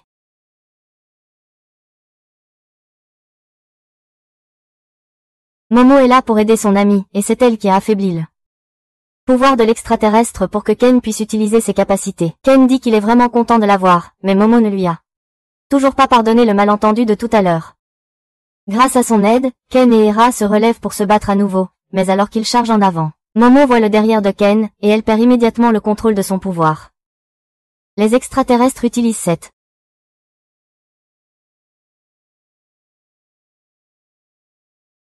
énergie, donc l'extraterrestre décide de lui donner un peu de protéines en utilisant sa banane mécanique. Le champignon crie à l'aide parce qu'il est attaqué, mais ensuite l'extraterrestre transfère ses données génétiques à l'intérieur de lui, ce qui le fait évoluer. Le champignon évolue en une menthe rayée de zèbre. Et lance des coups super rapides à Ken et Hera. Momo reprend le contrôle et retient les extraterrestres. Ils disent au boxeur menthe de s'en prendre à elle en premier, mais Ken et Hera se lèvent pour la défendre. Hera attaque d'abord la menthe, mais il est trop rapide pour elle et la projette contre le plafond. Heureusement, Ken peut voir ses mouvements clairement, et il utilise son super vitesse pour protéger Hera de la prochaine attaque de l'alien. L'alien l'attaque à nouveau, mais il esquive facilement. Et ensuite Hera assène un coup de pied solide à la tête de l'alien. Elle danse la salsa avec Ken, empruntant sa vitesse pour attaquer en continu le point faible de l'alien menthe, afin de l'assommer. Soudain, l'eau sous leurs pieds devient verte et monte pour les engloutir. Le sol disparaît et ils se retrouvent soudain dans une étendue d'eau sans fond. Et même les murs et le plafond se sont transformés en eau. Tout le monde est confus, puis soudain, Momo remarque le cousin du monstre sans cou au-dessus d'eux. Elle sait que c'est une mauvaise nouvelle et essaie de s'enfuir, mais Ken est stupéfait de voir Nessie, qui est l'un des nombreux mystères encore non découverts de la Terre. Hera essaie de s'approcher de lui en montrant de l'intérêt pour ses passions, et Momo leur dit de mourir ensemble, si c'est ce qu'ils veulent. Il s'avère que les extraterrestres avaient engagé Nessie pour retenir Momo pendant qu'il s'occupait de Ken, et ils lui disent avec colère qu'ils va réduire son salaire de 60% pour ne pas avoir fait son travail. En réponse, Nessie tire un rayon laser qui le réduit de 50% à la place. Tout le monde panique en voyant cela, et Momo et Ken commencent à nager aussi vite qu'ils le peuvent. Soudain, quelque chose frappe Hera et l'envoie dans l'eau au-dessus. Momo pense que Nessie l'a eu pour de bon, mais il s'avère que c'est l'extraterrestre du Manteux, qui est en réalité une crevette Manteux, le véritable homme de poing du royaume animal. Ses coups sont 10 fois plus puissants sous l'eau, mais il ne peut pas respire là-bas et doit remonter à la surface pour respirer.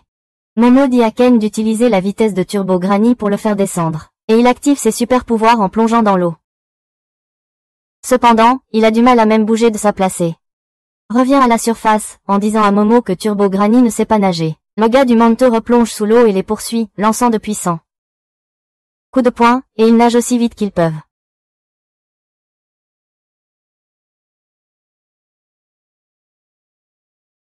Pendant qu'ils sont constamment poursuivis. Ken lui dit qu'il va distraire les mantis pendant qu'elle sauve Hera. Et elle lui dit d'arrêter de se mettre en danger. Elle dit que tout cela est arrivé parce qu'il était trop occupé à s'embrasser avec cette pensée, et Ken explique que ce n'était pas le cas. Ils oublient le danger immédiat et commencent à se crier dessus, quand soudain Ken prend la main de Momo et lui dit que si quelque chose la dérange, elle devrait lui en parler. Il dit qu'il est d'accord pour que tout le monde le comprenne mal, mais il veut au moins qu'elle sache la vérité et qu'elle croie en lui. Momo est émue d'entendre cela, et puis soudain le Manteux extraterrestre les attaque sous l'eau. Ken se met rapidement en sécurité, lui et Momo, et alors qu'ils sont dans l'eau, ils se retrouvent vraiment proches l'un de l'autre. Ils sortent, et le Ken flatté promet qu'il ne la touchera plus. Mais Momo a une idée. Elle monte sur le dos de Ken et utilise son pouvoir psychique pour le propulser à toute vitesse à travers l'eau. L'extraterrestre du Manteux les suit, mais Momo fait décoller Ken, et ils entrent dans le corps d'eau au-dessus d'eux. Momo attrape Hera, et ils atteignent une salle de classe, où elle utilise son pouvoir pour la ramener à elle. Elle lui dit alors de se déshabiller, car il est difficile de bouger sous l'eau.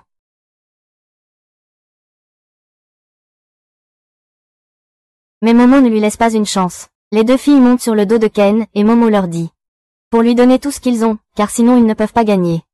Ils plongent sous l'eau, sans se douter que le dernier extraterrestre survivant a décidé de fusionner Nessie et Manteux avec lui pour devenir encore plus puissant. Alors que Ken et les filles plongent sous l'eau, le monstre fusionné les remarque et leur envoie un rayon laser destructeur. Momo parvient à guider Ken en sécurité, puis le monstre sort de l'eau pour ne plus pouvoir tirer. Il commence à se recharger en eau, et Ken et les filles réalisent que si elles peuvent l'arrêter en aspirant l'eau par les trous de son cou, ils peuvent le vaincre. Ils montent Ken pour s'approcher du monstre, et Hera l'attaque la première. Elle s'approche, mais le monstre la surprend avec le coup de poing du Manteux, la repoussant. Il tire ensuite un rayon laser sur Ken et Momo, qui l'évitent d'une manière ou d'une autre et sauve aussi Hera en chemin. Ken dit qu'ils ne peuvent pas vaincre la créature sous l'eau, mais que s'il était sur la terre ferme, ils auraient une chance. Momo a une idée, mais une nouvelle vague d'eau les submerge à nouveau, les noyant. Le monstre extraterrestre fusionné est devant Momo, et il décide de la tuer en première avant de l'étudier. Il la frappe avec toute sa force, mais Momo l'attendait. Juste au moment où le coup du manteux va la toucher, elle utilise toute sa puissance et déplace toute l'eau alentour, faisant éclater les bras du manteux extraterrestre. Momo dit avec assurance à l'extraterrestre qu'ils ont étudié le crevette manteux aujourd'hui, et appris que s'il essaie d'utiliser toute sa puissance hors de l'eau, il va endommager son propre corps, tout comme ce qui vient de se passer.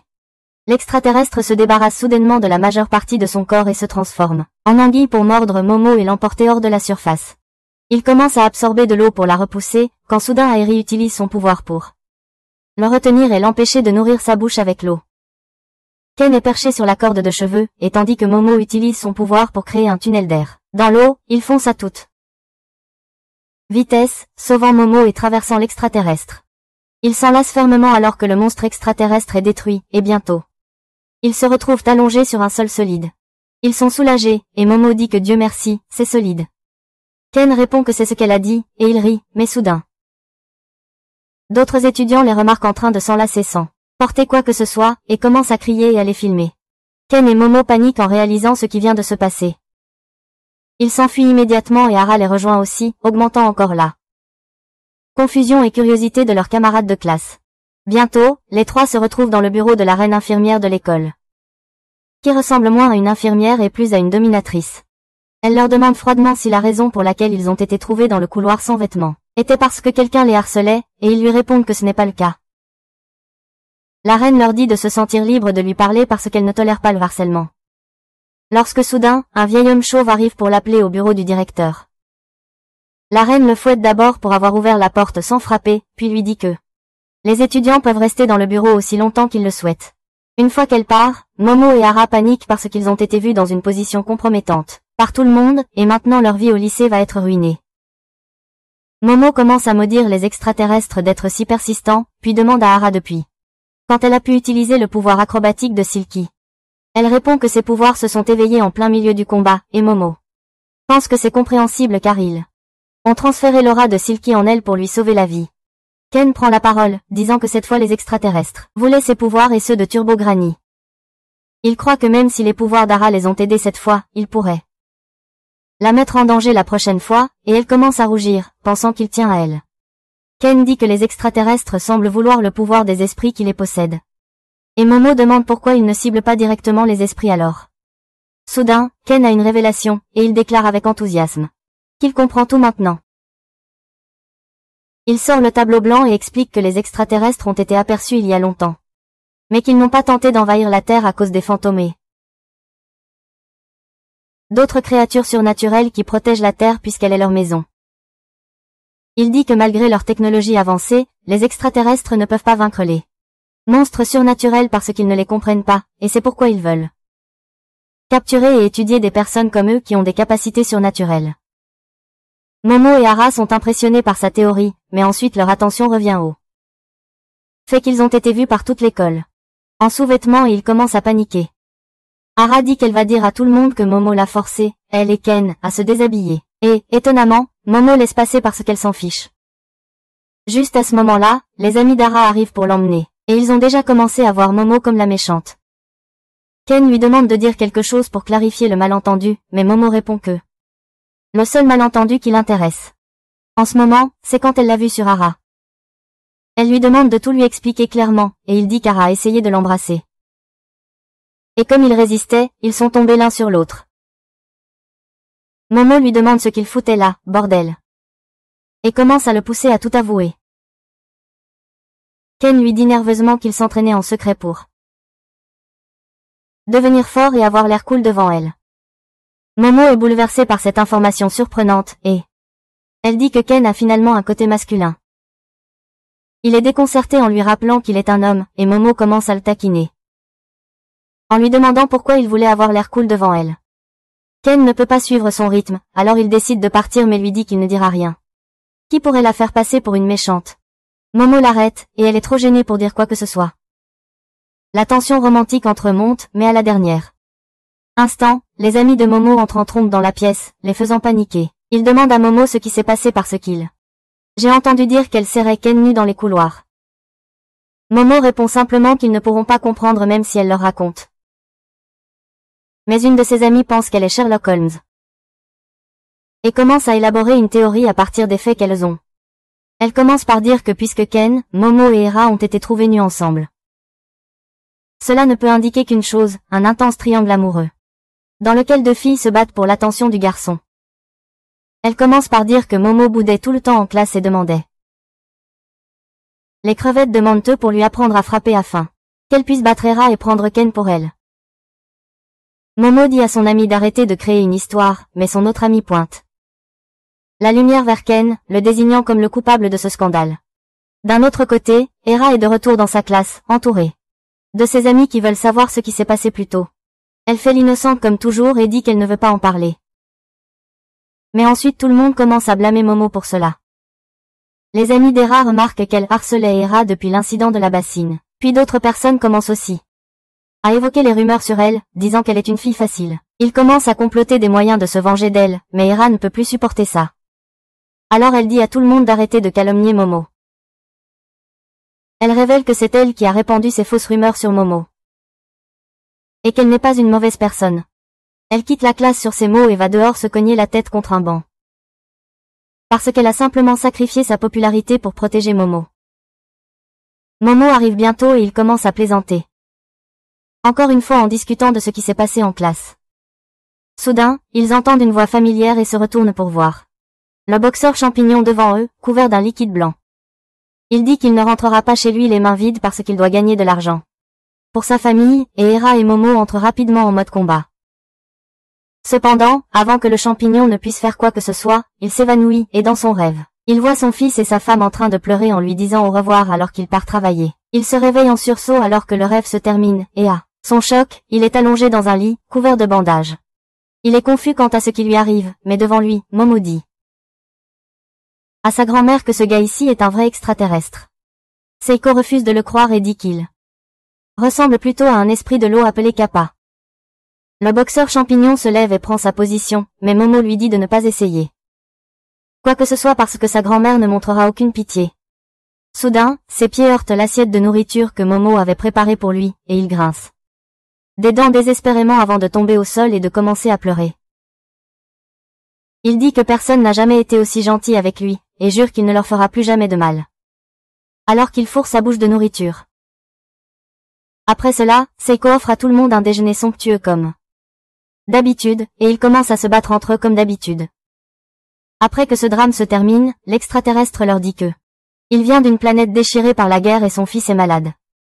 S'il ne reçoit pas de transfusion sanguine chaque jour, il mourra, et pour se le permettre, il a besoin de beaucoup d'argent. Il dit que tandis que les autres membres de son espèce sont forts et travaillent comme soldats, lui était faible et devait accepter tous les petits boulots qu'il pouvait trouver. Il commence alors à pleurer à cause de sa faiblesse parce qu'il n'a pas pu gagner assez d'argent pour sauver la vie de sa femme quand elle était malade. Il s'excuse d'avoir blessé Ken et les autres et se remet à pleurer. Soudain, Ken se porte volontaire pour offrir sa banane si cela peut rapporter une bonne somme sur le marché extraterrestre pour aider le pauvre gars. Momo lui demande s'il a perdu la tête, mais Ken dit qu'il veut juste aider une personne dans le besoin, et qu'il peut toujours aller récupérer sa banane. Alors qu'ils commencent à se disputer à ce sujet, l'extraterrestre accepte soudainement avec Momo que recevoir une énorme somme d'argent d'un kun l'aidera pas et qu'il doit trouver un vrai travail. Il refuse d'être un fardeau pour eux plus longtemps et décide de laisse-les tranquilles, mais ensuite Seiko lui dit qu'il pue. Ken s'en offense et l'accuse de racisme, mais elle se fiche de sa correction politique. Elle sent l'alien et demande si la substance blanche qui s'échappe de son corps est son sang parce que ça sent terriblement familier. Elle donne immédiatement un peu de lait à l'alien et lui demande d'essayer, et alors qu'il commence à le boire, il s'exclame que c'est leur sang. Tout le monde est choqué et Seiko dit que ces bandages sentaient comme des chiffons utilisés pour du lait propre du sol, afin qu'elle puisse trouver cette solution. Elle dit qu'elle est impressionnée par son intelligence et tout le monde dit à l'extraterrestre de ramener beaucoup de lait chez lui. Il dit que ce sang est trop clair et Seiko lui dit que c'était du lait écrémé. Elle dit qu'elle a un ami qui est dans le secteur laitier et qu'il sera prêt à donner une vache entière à l'extraterrestre afin qu'il puisse constamment fournir à son fils le traitement nécessaire. L'extraterrestre pleure à chaudes larmes, la remerciant, et plus tard, il emmène la vache dans son ovni, promettant qu'il n'oubliera jamais l'heure gentillesse et viendra à leur aide chaque fois qu'ils auront besoin de lui. Il s'envole avec ça et puis tout le monde retourne à la maison. Là, Momo, Hara et Ken s'agenouillent devant Seiko, la suppliant de leur acheter de nouveaux uniformes scolaires. Seiko accepte d'acheter de nouveaux uniformes pour Hara et Ken, mais pas pour Momo parce qu'elle sait qu'elle pense à l'exploiter encore un peu. Elle lui dit que si elle veut un uniforme, elle devrait agir comme Robocop, et Momo le fait à contre-cœur. Juste à ce moment-là, quelqu'un sonne à la porte, et Seiko envoie Momo ouvrir tout en continuant à jouer la comédie. Elle est surprise de voir un homme grand, aux cheveux roses, nommé Gigi. Et Seiko l'accueille parce qu'elle l'attendait. Ken demande qui est ce bel homme, et Seiko dit qu'il est l'ami d'enfance de Momo. Et aussi son premier amour, ce qui rend Ken tout nerveux et en sueur. En regardant le visage séduisant de Gigi, sa silhouette athlétique et sa bonne posture, il est certain que ce gars est un vrai gentleman, et puisque Momo l'aime bien, il doit vraiment être charmant aussi. Cependant, Gigi dit psych, et commence soudain à agiter ses bras comme un idiot, appelant Momo une mignonne. Momo est dégoûté par son comportement, mais Ken est complètement abasourdi.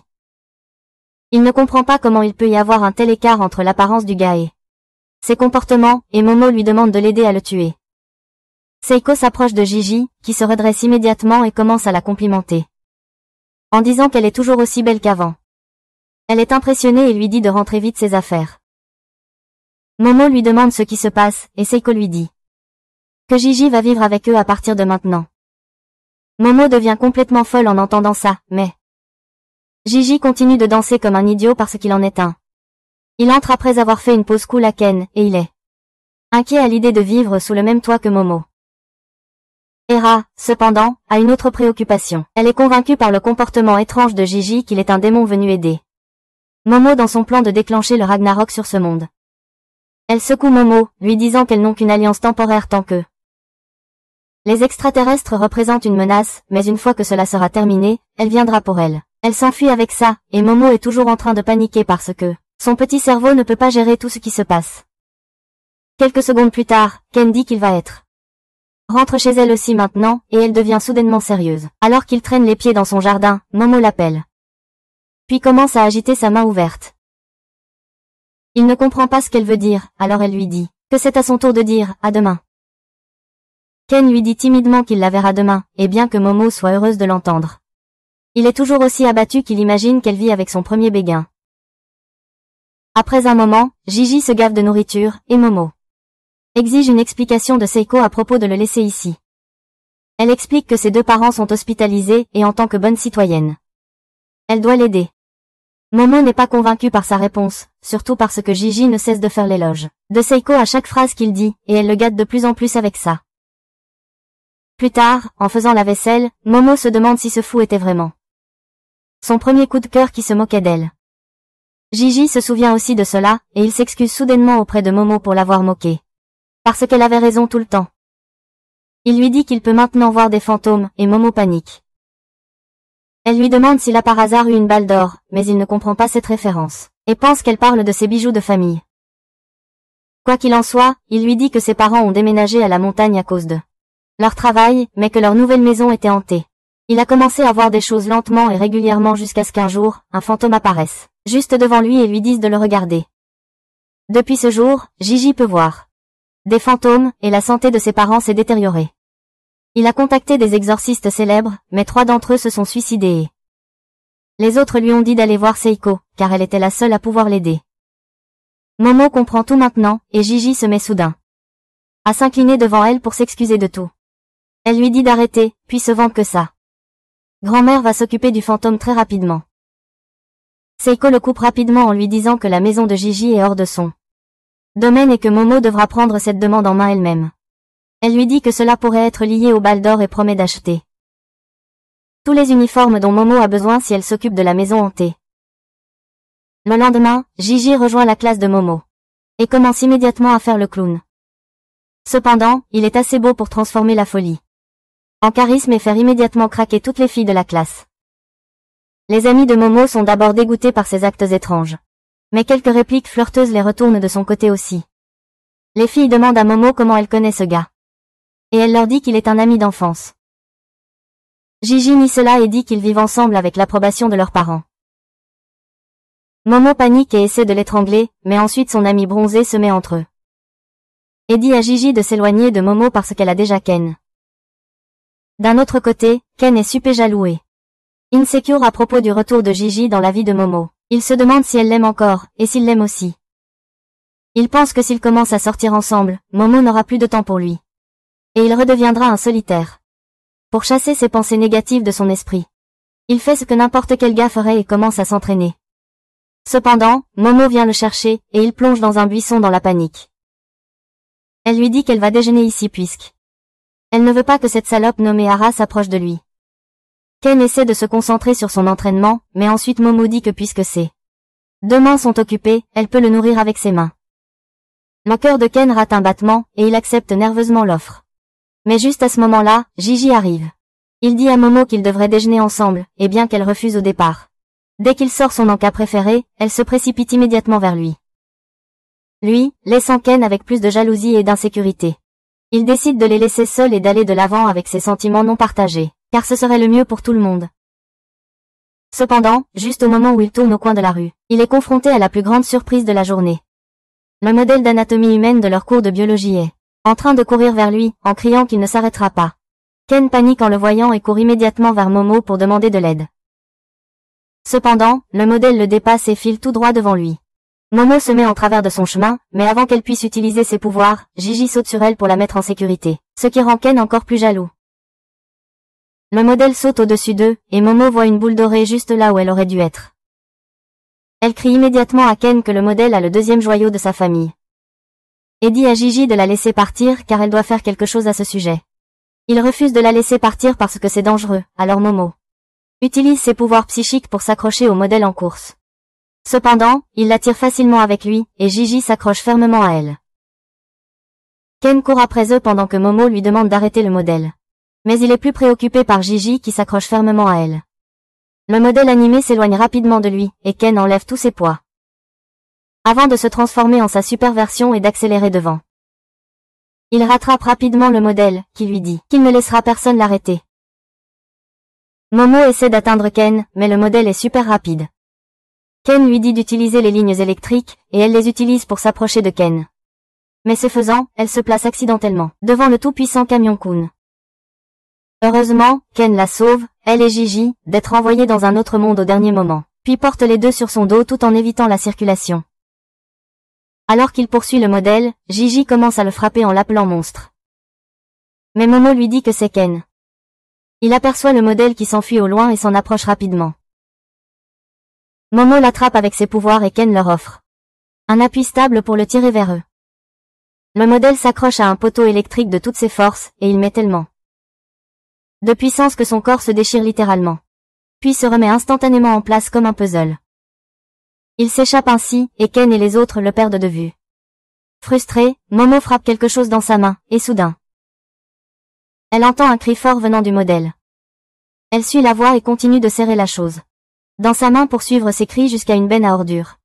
Le modèle est allongé sur le sol, car quand il s'est séparé plus tôt, Momo a volé son cœur, et elle l'avait utilisé pour le tourmenter. Elle promet qu'elle n'est pas là pour lui faire du mal, et lui dit de montrer ses bijoux de famille car l'un d'eux pourrait appartenir à Ken. Le modèle envisage de le faire, quand soudain, il entend une voix de femme appeler son nom.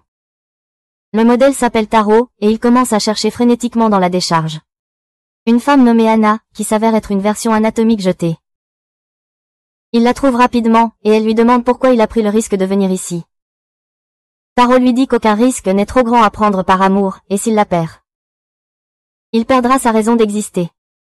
Il parle de la façon dont la rencontre avec elle a changé sa vie de tant de merveilleuses manières. Et soudain, ces mots résonnent avec Ken qui commence à penser à sa première rencontre avec Momo.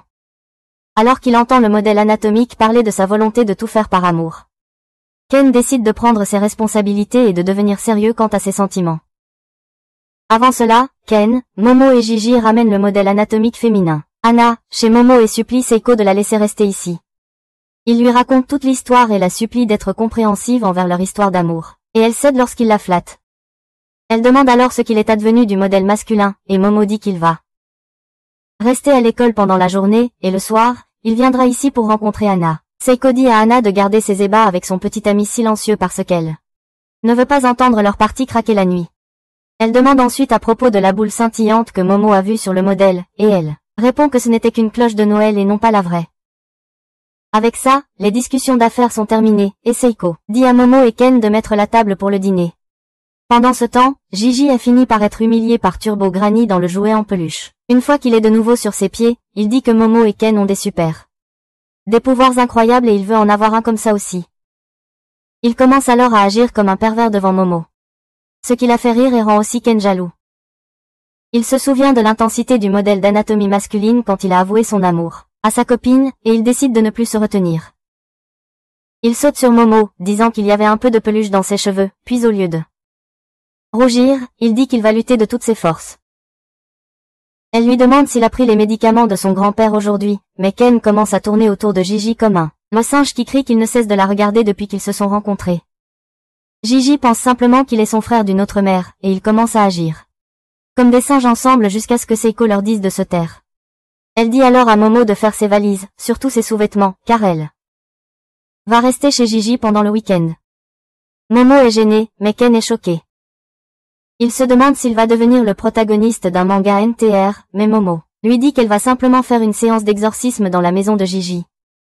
Il n'est toujours pas satisfait et demande si elle y va seule, et elle dit que elle allait lui demander de venir avec elle plus tard. Ken lui dit qu'elle aurait dû le faire plus tôt. Plus tard dans la nuit, le modèle d'anatomie masculine court pour retrouver son amant, effrayant les 4 étudiants qui étaient ici.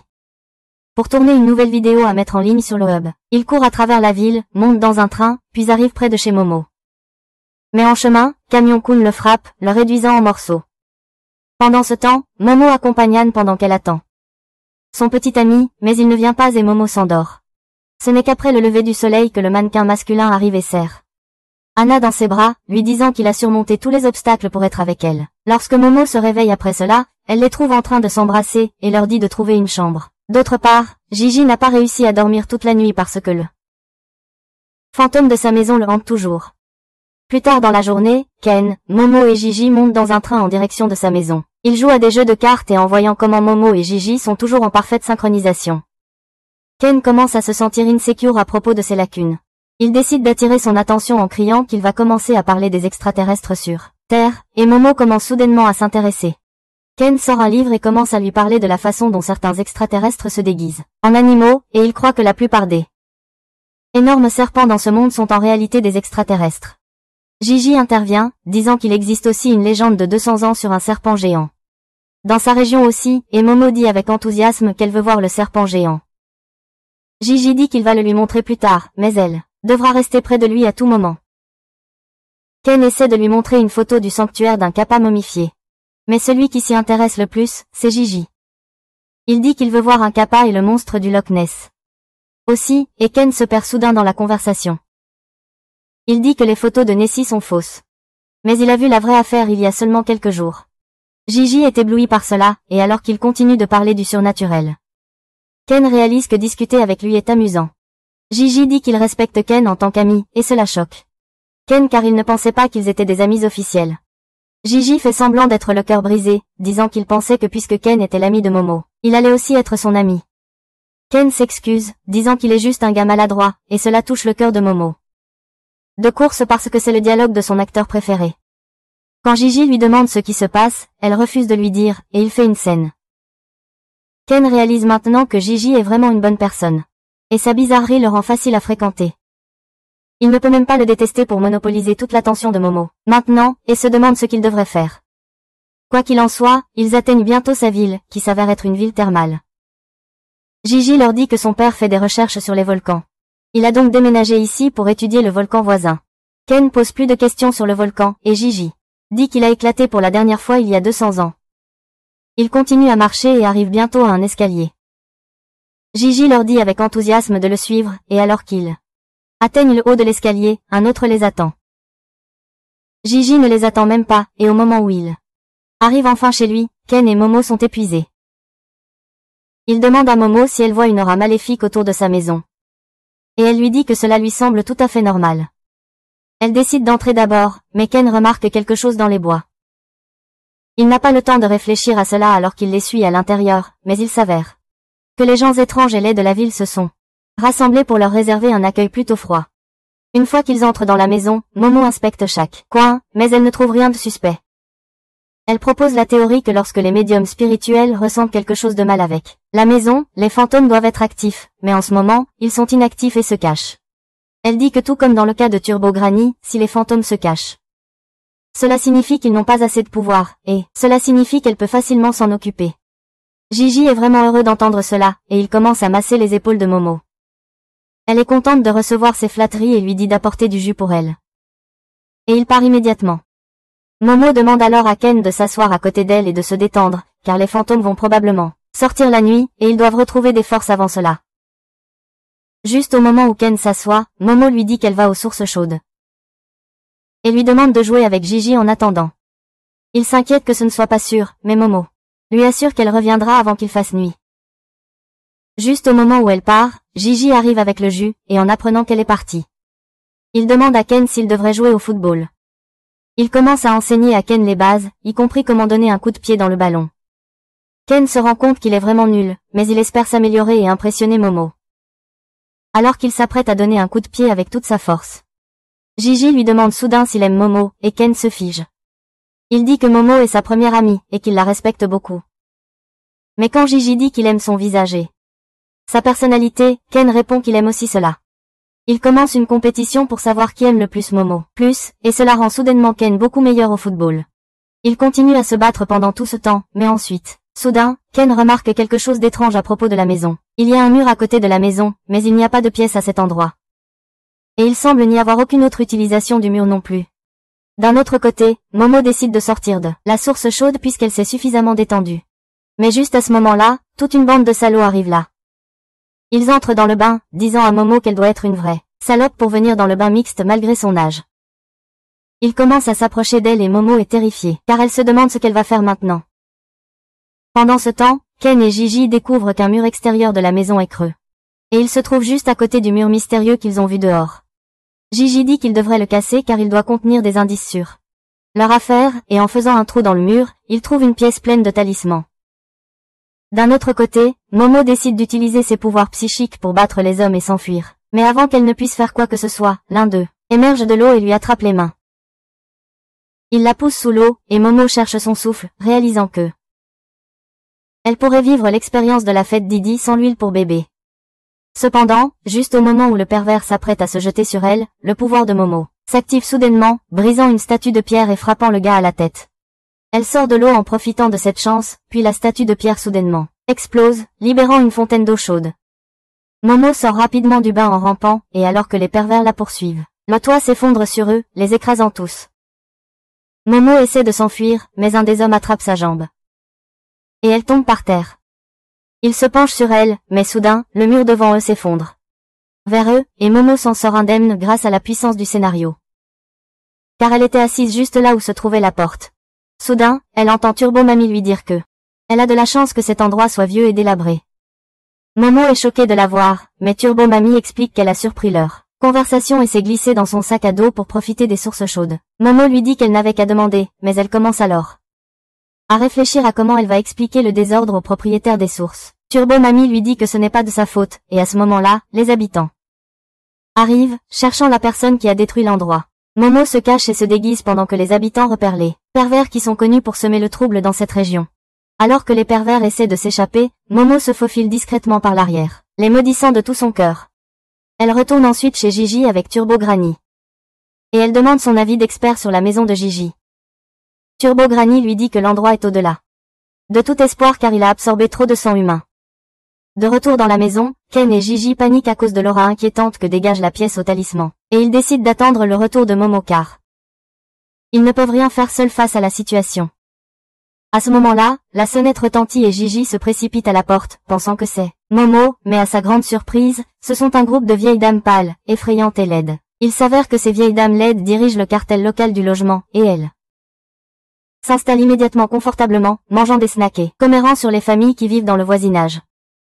Ken ne comprend pas ce qui se passe, alors il demande à Gigi de préciser et apprend que Ces dames possèdent la plupart des propriétés locatives à proximité, et sa maison en fait partie. Elles lui permettent de rester ici sans payer de loyer pendant que ses parents sont à elle.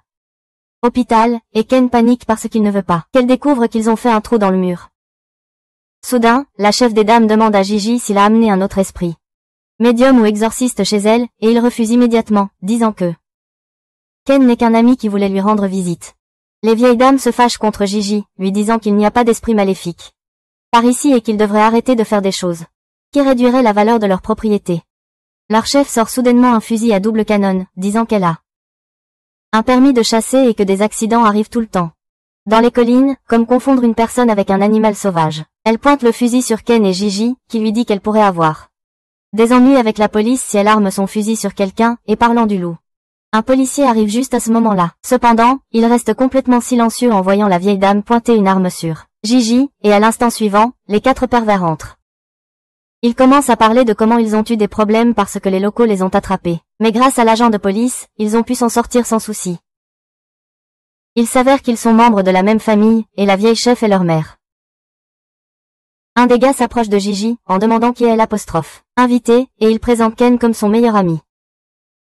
Cependant, le gars se méfie vraiment de lui et lui demande de nommer l'équipe de foot préférée de Gigi, s'il est vraiment son meilleur ami. Grâce à ses talents d'observation, Ken devine que c'est le PSG. Ce qui leur sauve tous les deux la mise. La vieille dame demande alors à Gigi à propos de la fille qu'il a amenée avec lui. Et il essaie de faire semblant de ne pas savoir pour protéger Momo. Cependant, la patronne sait déjà tout, et elle est furieuse contre Gigi car elle ne tolère pas les menteurs. D'autre part, Momo visite le sanctuaire local qui est censé avoir la peau mue d'un esprit serpent géant. Elle est choquée de voir un prêtre faire un poirier devant le sanctuaire. Et il termine sa séance d'exercice pour accueillir Momo et commence la conversation, en lui disant qu'il veut devenir youtubeur. Il ouvre ensuite la porte du temple principal pour lui montrer la peau de l'esprit serpent. Momo est complètement déçue car la peau endommagée semble trop petite et ordinaire pour appartenir à un esprit serpent légendaire, et le prêtre aux sourcils est d'accord avec elle. Il commence à lui raconter la légende du village sur la façon dont il vénérait l'esprit du serpent, car quand il se mettait en colère, le volcan entrait en éruption et détruisait tout le village. Dans le passé, une personne était envoyée au volcan comme sacrifice chaque année pour satisfaire le dieu serpent, et à cause de cela, le village était béni avec la paix et des sources chaudes profitables. Cependant, le prêtre des sourcils pense que tout cela sur le dieu serpent est une histoire inventée, et cela montre à quel point les gens peuvent être ignorants et stupides, à se laisser tromper pour faire des choses inhumaines au nom de la paix. Il dit à Momo qu'il ne veut pas que quelque chose comme ça se reproduise. Alors il raconte personnellement cette histoire à tout le monde, même s'il veut juste devenir youtubeur de position sur la tête. Momo lui dit simplement de raconter l'histoire sur YouTube en faisant un équilibre sur la tête, et le gars agit comme s'il avait atteint l'illumination.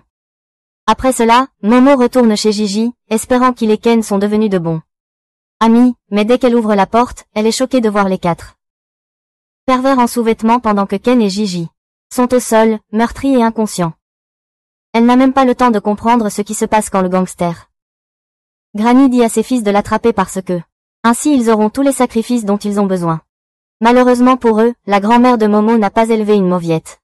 Elle commence immédiatement à se battre et à s'en prendre aux 4 pervers toute seule. Elle réussit à les mettre tout KO grâce à ses pouvoirs psychiques et à sa rapidité d'esprit. Mais ensuite un gars la saisit par derrière et la frappe. Momo commence à avoir des vertiges, et le type la saisit et la serre fort, lui disant de ne pas résister. Heureusement, Turbo Granny sort juste à ce moment-là du sac à dos de Momo, effrayant le pervers qui glisse sur une bouteille en verre et se cogne la tête contre la table. Momo remercie Turbo Granny et lui demande de l'aide, mais elle ne veut pas s'occuper des autres types louches. Momo dit alors à tout le monde de sortir de la maison immédiatement, mais soudain, la patronne l'attaque avec ses mouvements de kung-fu. Elle parvient à porter un coup solide et à la repousser, mais Momo se relève rapidement et commence à esquiver ses attaques. Elle tire alors le canapé vers elle avec ses pouvoirs psychiques, mais la mamie gangster débloque simplement Ultra Instinct et esquive l'attaque. Elle reprend son assaut, bloquant toutes les attaques psychiques de Momo, puis la frappe avec sa technique ultime, la faisant s'écraser à travers le mur dans la salle du talisman. La mamie gangster est curieuse de connaître Momo et ses pouvoirs spéciaux, et elle lui demande qui elle est bon sang. Momo veut savoir aussi, mais elle remarque alors la pièce inquiétante pleine de talismans. D'un autre côté, la mamie gangster déclare que Momo est une menace pour la paix de leur village, venu ici pour interrompre leur festival et mettre en colère le dieu serpent. Momo n'a pas envie d'entendre tout ça et elle dit à la femme de partir immédiatement, mais elle répond que sa famille Keto est chargée de protéger le village depuis des générations et que depuis 200 ans, ils offrent des sacrifices aux dieux serpents chaque année pour la sécurité du village. La mamie gangster dit que cet endroit était autrefois l'hôtel où les sacrifices humains étaient faits et bien que son apparence ait changé au fil des ans, c'est toujours l'hôtel où ils invitent leurs sacrifices et les offrent aux dieux serpents. Momo réalise ce qui se passe maintenant, et la mamie gangster lui dit qu'il était dans une situation délicate parce que les parents de Gigi sont tombés malades, mais maintenant, ils ont exactement 3 personnes qu'ils doivent sacrifier. Soudain, le sol sous les pieds de Momo se transforme en sable mouvant et elle commence à être engloutie par celui-ci. Elle panique et utilise son pouvoir pour s'échapper, mais la famille effrayante de Keto est là pour arrêter sa tentative. Il la repousse dans la pièce et Momo commence à sombrer à nouveau. Heureusement, Ken et Gigi se réveillent juste à ce moment-là, et ils poussent grand-mère gangster et ses fils dans la pièce avec un canapé. Ken dit à Momo de saisir sa main et de sortir pendant que le reste de la famille effrayante essaie de ramener leur mère. Momo attrape la main de Ken, mais soudain, le mur s'effondre et tout le monde tombe dans la pièce étrange. Momo et Ken atterrissent d'une manière ou d'une autre en toute sécurité et découvrent que la sortie est maintenant trop loin et qu'il y a beaucoup de vieilles maisons remplissant partiellement le vide sans fond en dessous d'eux. Juste à ce moment-là, ils entendent Gigi crier car il tient à peine. Et au moment où Momo et Ken le trouvent, il tombe. Momo essaie de l'attraper, mais il est trop tard car il tombe. Heureusement, il atterrit sur quelque chose de doux et rebondissant, qui s'avère être le corps du serpent géant vénéré dans ces régions. Momo et Ken n'en croient pas leurs yeux quand ils voient le monstre effrayant, et le Keto. Les membres de la famille commencent à faire une danse de Fortnite pour dire aux serpents qu'ils sont ses followers et non des sacrifices. En attendant, Ken se souvient avoir lu que c'est le ver de la mort mongolien. Une créature non identifiée qui est très probablement un extraterrestre, mais ils ne sont pas censés être aussi gros. Ils réalisent que la famille Keto a nourri un monstre extraterrestre avec des sacrifices. Mais les Crips ne s'en soucient pas. Ils commencent à faire leur danse rituelle, en disant au monstre de manger les sacrifices. Mais le monstre décide de les manger à la place. Ken et les autres sont stupéfaits en voyant cela, et ils décident de se cacher à l'intérieur d'une des maisons parce qu'ils ne peuvent pas espérer vaincre un monstre aussi puissant. Gigi entre d'abord dans une maison, puis Momo et Ken le suivent, mais dès qu'ils mettent les pieds à l'intérieur, ils tombent au sol, se tenant la tête. Gigi ne comprend pas ce qui leur arrive, et puis soudain, Ken se transforme en une version incontrôlée de sa forme de monstre, menaçant d'attaquer Gigi. Ken s'approche de Gigi et commence à ouvrir sa bouche de force, plus large que cela, peu jusqu'à ce qu'il commence à Gigi et essaie de l'arrêter. Mais le Ken enragé le frappe simplement. Il continue de crier de douleur après cela, et incapable de comprendre ce qui se passe. Gigi décide de lui donner une leçon. Il fait tourner Ken par son bras et le projette contre la fenêtre, mais Ken ne se défend même pas cette fois. Au lieu de cela, il prend une lame avec l'intention de se blesser, et Gigi parvient à l'arrêter in extremis. Soudain, la maison commence à trembler violemment. Et Gigi réalise qu'ils sont en danger. Il prend Ken et Momo, sautant vers un coin sûr de la maison quelques instants avant que le monstre géant n'attaque. Gigi jette alors une tasse loin de lui, et le tremblement de terre frappe l'endroit où elle touche le mur. Gigi réalise que le serpent réagit au son, mais pour une raison quelconque. Il semble ne réagir qu'au son des objets inanimés. Alors qu'il est distrait, Ken trouve des ciseaux et essaie de se poignarder avec. Mais Gigi l'arrête encore, lui demandant pourquoi diable il fait ça. Ken lui crie d'arrêter de s'immiscer et lui demande de le laisser mourir, et ses mots sont un grand choc pour Gigi car il a entendu exactement la même chose dans le passé. Il se souvient que, il y a quelques mois, en rentrant de l'école, il a trouvé ses parents en train d'essayer de se pendre devant sa fenêtre. Gigi était dévasté, mais il avait encore assez de sang-froid pour trouver une lame et couper le tissu qu'ils utilisaient comme une corde. Quand il est descendu pour vérifier ce qu'il faisait, sa mère lui a demandé de la laisser mourir enfin.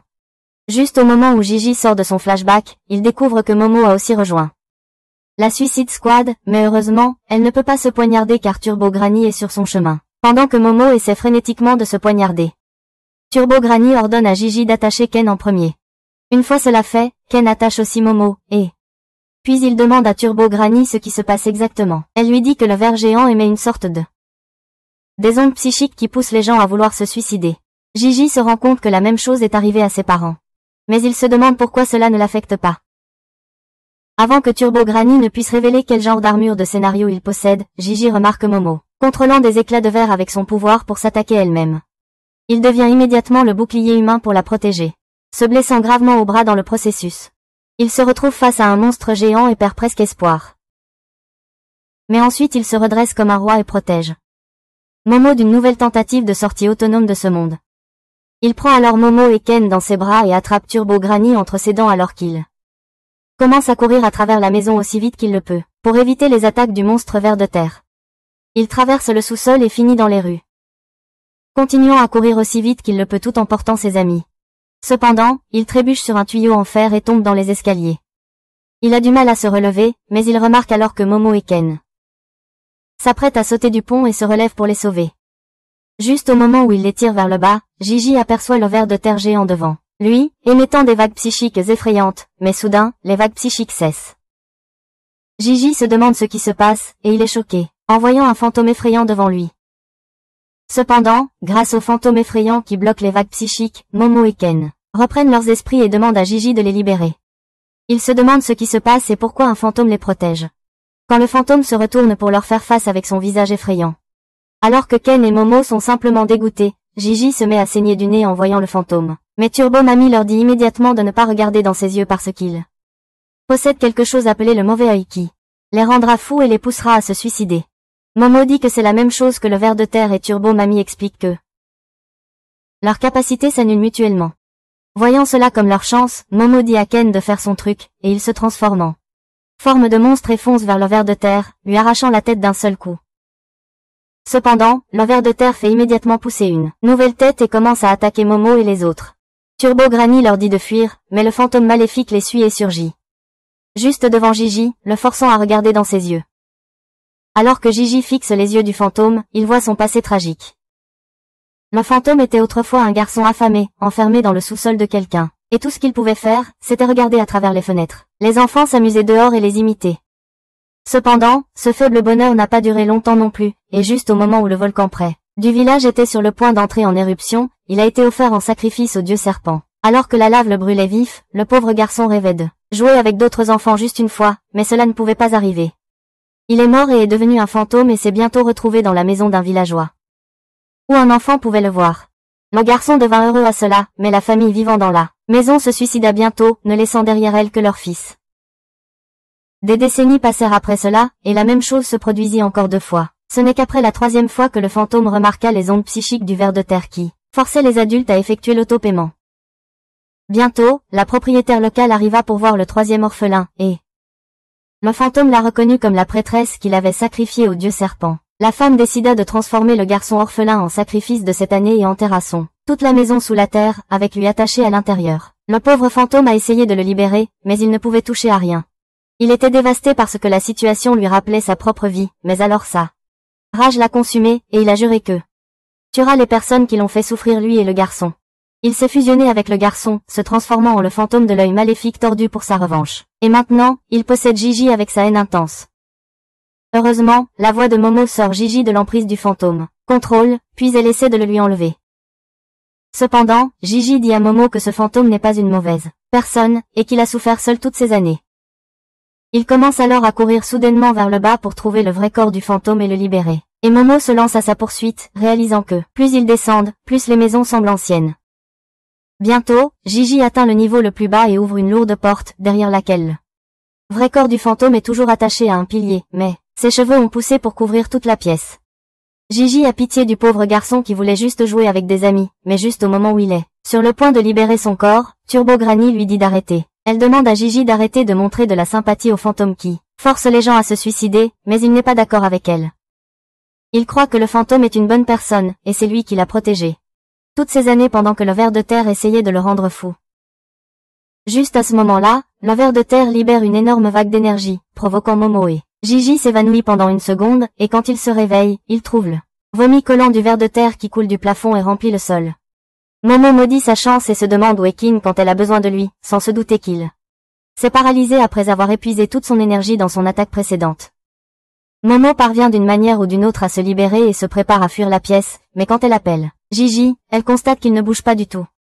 Le fantôme de l'œil maléfique a commencé à le posséder, et cela prend son esprit vers la pièce où il était emprisonné. Gigi a encore plus pitié pour le pauvre garçon lorsqu'il le voit en personne. Le garçon murmure faiblement qu'il veut jouer avec lui et Gigi essaie de le remonter le moral, en disant qu'il jouera avec lui aussi longtemps qu'il le voudra. Le garçon affiche un sourire inquiétant en entendant cela, car il attendait depuis longtemps que Gigi prononce ces mots exacts pour pouvoir le posséder pleinement. Gigi crie de douleur alors que le mauvais œil prend le contrôle de son corps et Turbo Granny dit à Momo, voilà ce qui arrive quand on n'écoute pas ses conseils. Soudain, le ver de terre libère une autre vague puissante suivie par une autre gerbe acide qui fait fondre le plafond. Momo ne peut plus bouger son corps et le ver de terre se dirige vers elle pour la dévorer. Mais soudainement Gigi se réveille, repoussant le ver de terre avec une puissance incroyable. Il assène ensuite un coup de pied à la tête du monstre, la lui arrachant. Il déclare que maintenant qu'il a obtenu ce corps, il tuera tous les humains. Momo est impressionnée par sa puissance mais aussi curieuse de savoir quand il s'est mis en sous-vêtements, mais Turbo Granny lui dit d'arrêter de perdre sa concentration car il va venir la chercher ensuite. Malheureusement, Momo n'a pas le temps d'écouter ses conseils. Et Gigi, possédé par le mauvais œil, la pousse contre le mur. Il tente de la finir, mais Momo se protège avec une barrière de force psychique. Le mâle réalise qu'elle possède un pouvoir étrange et reconnaît aussi Turbo Granny comme un semblable fantôme, et la taquine pour être enchaînée par les humains. Momo dit à Gigi de se ressaisir, mais le mauvais œil lui répond que Gigi n'est plus là et qu'il contrôle ce corps maintenant. Juste à ce moment-là, le ver de terre géant se réveille et lance une autre vague puissante à eux, mais cette fois, l'œil maléfique crée une barrière, faite de ses rancunes et de sa haine qui bloque tout. Il rassemble ensuite la haine de toutes les âmes tuées dans la maison et les transforme en une boule qu'il frappe vers le ver de terre, perçant un trou dedans. Il continue d'exercer son talent de footballeur en perçant des trous dans le monstre qui creuse un trou dans le mur pour se cacher. Et pendant ce temps, Momo n'arrive toujours pas à comprendre comment Gigi a été possédée. Turbo Granny la traite d'idiote pour ne pas avoir compris ce que sa grand-mère répétait sans cesse. Elle a traité Gigi de génie parce qu'il a un pouvoir spirituel absurdement élevé, et sa force physique est aussi assez bonne. Evil Eye prévoyait de le posséder depuis longtemps, et Turbo Granny dit qu'elle aimerait aussi posséder quelqu'un comme lui. À ce moment-là, Evil Eye tourne son attention vers eux, tirant sa boule maudite vers Momo, qui la bloque d'une manière ou d'une autre. Cependant, Evil Eye profite de cette occasion pour l'attaquer sur le côté, la faisant tomber. Il décide de l'achever, mais juste au moment où il s'apprête à lancer la boule maudite vers elle, Ken arrive là-bas dans sa forme de monstre et contre-attaque le coup de pied, en disant à l'œil maléfique qu'il va payer pour avoir frappé sa fille.